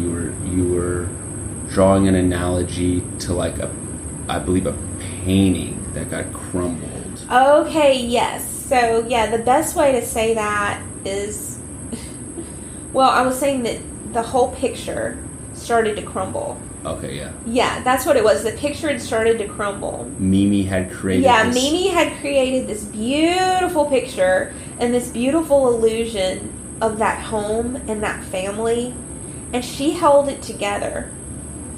She did. She held it together. Everything was beautiful. And I guess Daddy was in line and her grandchildren were all in line. But when she died, Papa didn't have that passion about holding the picture together. He did the best he could as far as finances go, but all that other stuff he didn't really know about anyway. But especially after he died, the picture started to crumble much faster. Mm-hmm. And it started happening right away. Right away. Like the family dynamics started to crumble. Relationships. But he was kind of like what held our family together. At least everybody respected Papa. Right. You know, sometimes Preston was very ugly to him. Right. But at least everybody respected Papa's authority and Papa's wisdom. That's what it was. It was that wisdom. Do you think his death served as an impetus for you to start to distance yourself from that house? Yes. I had no need to be involved anymore. You know, I had felt responsible for him for so long, and that was no longer there. Yeah. That's a perfect segue into the last topic I wanted to touch on is I want to hear about the process that you've undergone to distance yourself from the plantation as the physical representation of it, but also the unhealthy family relationships, specifically our dad and brothers. Yeah. So the biggest tool that helped with that was going to 12-step meetings, my Al-Anon meetings. Mm-hmm. And I worked with a sponsor very, very diligently for 3 years. And Al-Anon is, for those that aren't aware... Yeah, a families of alcoholics. Yeah, it's families... Yeah, it's Alcoholics Anonymous. But, Friends and families of alcoholics. Right. So you never had an issue with alcohol yourself. Not like they do. Your trauma was, or even perhaps, I don't know if addiction is the best word, was the effect that growing up in an alcoholic household had on you. Yeah. Well, my addiction was trying to control other people by taking care of them. Just like what your mom's doing. Yeah. I mean, that's what that is. And I realized that at a certain age, when my hair is falling out and my skin is breaking out and I can't sleep at night, but they're fat and healthy, something's wrong here. So I had to have that shift in perspective, and I also had to get to a point where I loved myself enough to not want to be around toxic people. Right. And I hadn't ever been at that place before. But I had to get away from them and have some good time away from that unhealthiness before I even felt like I was worthy of loving myself. Mm-hmm. Well, that was 5 years ago. And so you're still in that process. Yeah. I feel like I'm much more whole now than I've ever been. Right now, it's more of an idea of, do I want to integrate these people back in my life, and how is that going to happen? Or can they just respect my space and let me be my own person? And just accept that this part of my life is over. Or it's changed. Mm-hmm. And so, correct me if I'm wrong, but in our conversations about that over the last 24 hours, it sounds like you're taking a similar philosophy with the relationships with them as you do with your work or with your potential romantic or family future. It's just like, I'm not like creating a plan for it. I'm just seeing absolutely not, because there is no way that my human mind can know all the variables and can know the way all those variables are changing from moment to moment. Right. Especially with that crew. No. Exactly. But it took me a long time to be aware of that. To be aware, because I felt like me worrying was controlling the situation. But me worrying lowers my vibration, which makes me sick. And who does that help? Right. Nobody. Right. It's a lesson, I need to learn, and my mom needs to learn as well. Alright, let me gaze in my notes. I think that's it. Let me end on a high note. Let me remind you once again that you are a beautiful individual. Oh, I love it. And you're a fucking angelic gift to me. Oh, seriously. that's so sweet. Thank you so much. Oh, you're so welcome, Alex. I'm so glad you were here. Yeah, I'm so glad to help with your art project. Yeah, man. I'm becoming an artist for the first time. I love that.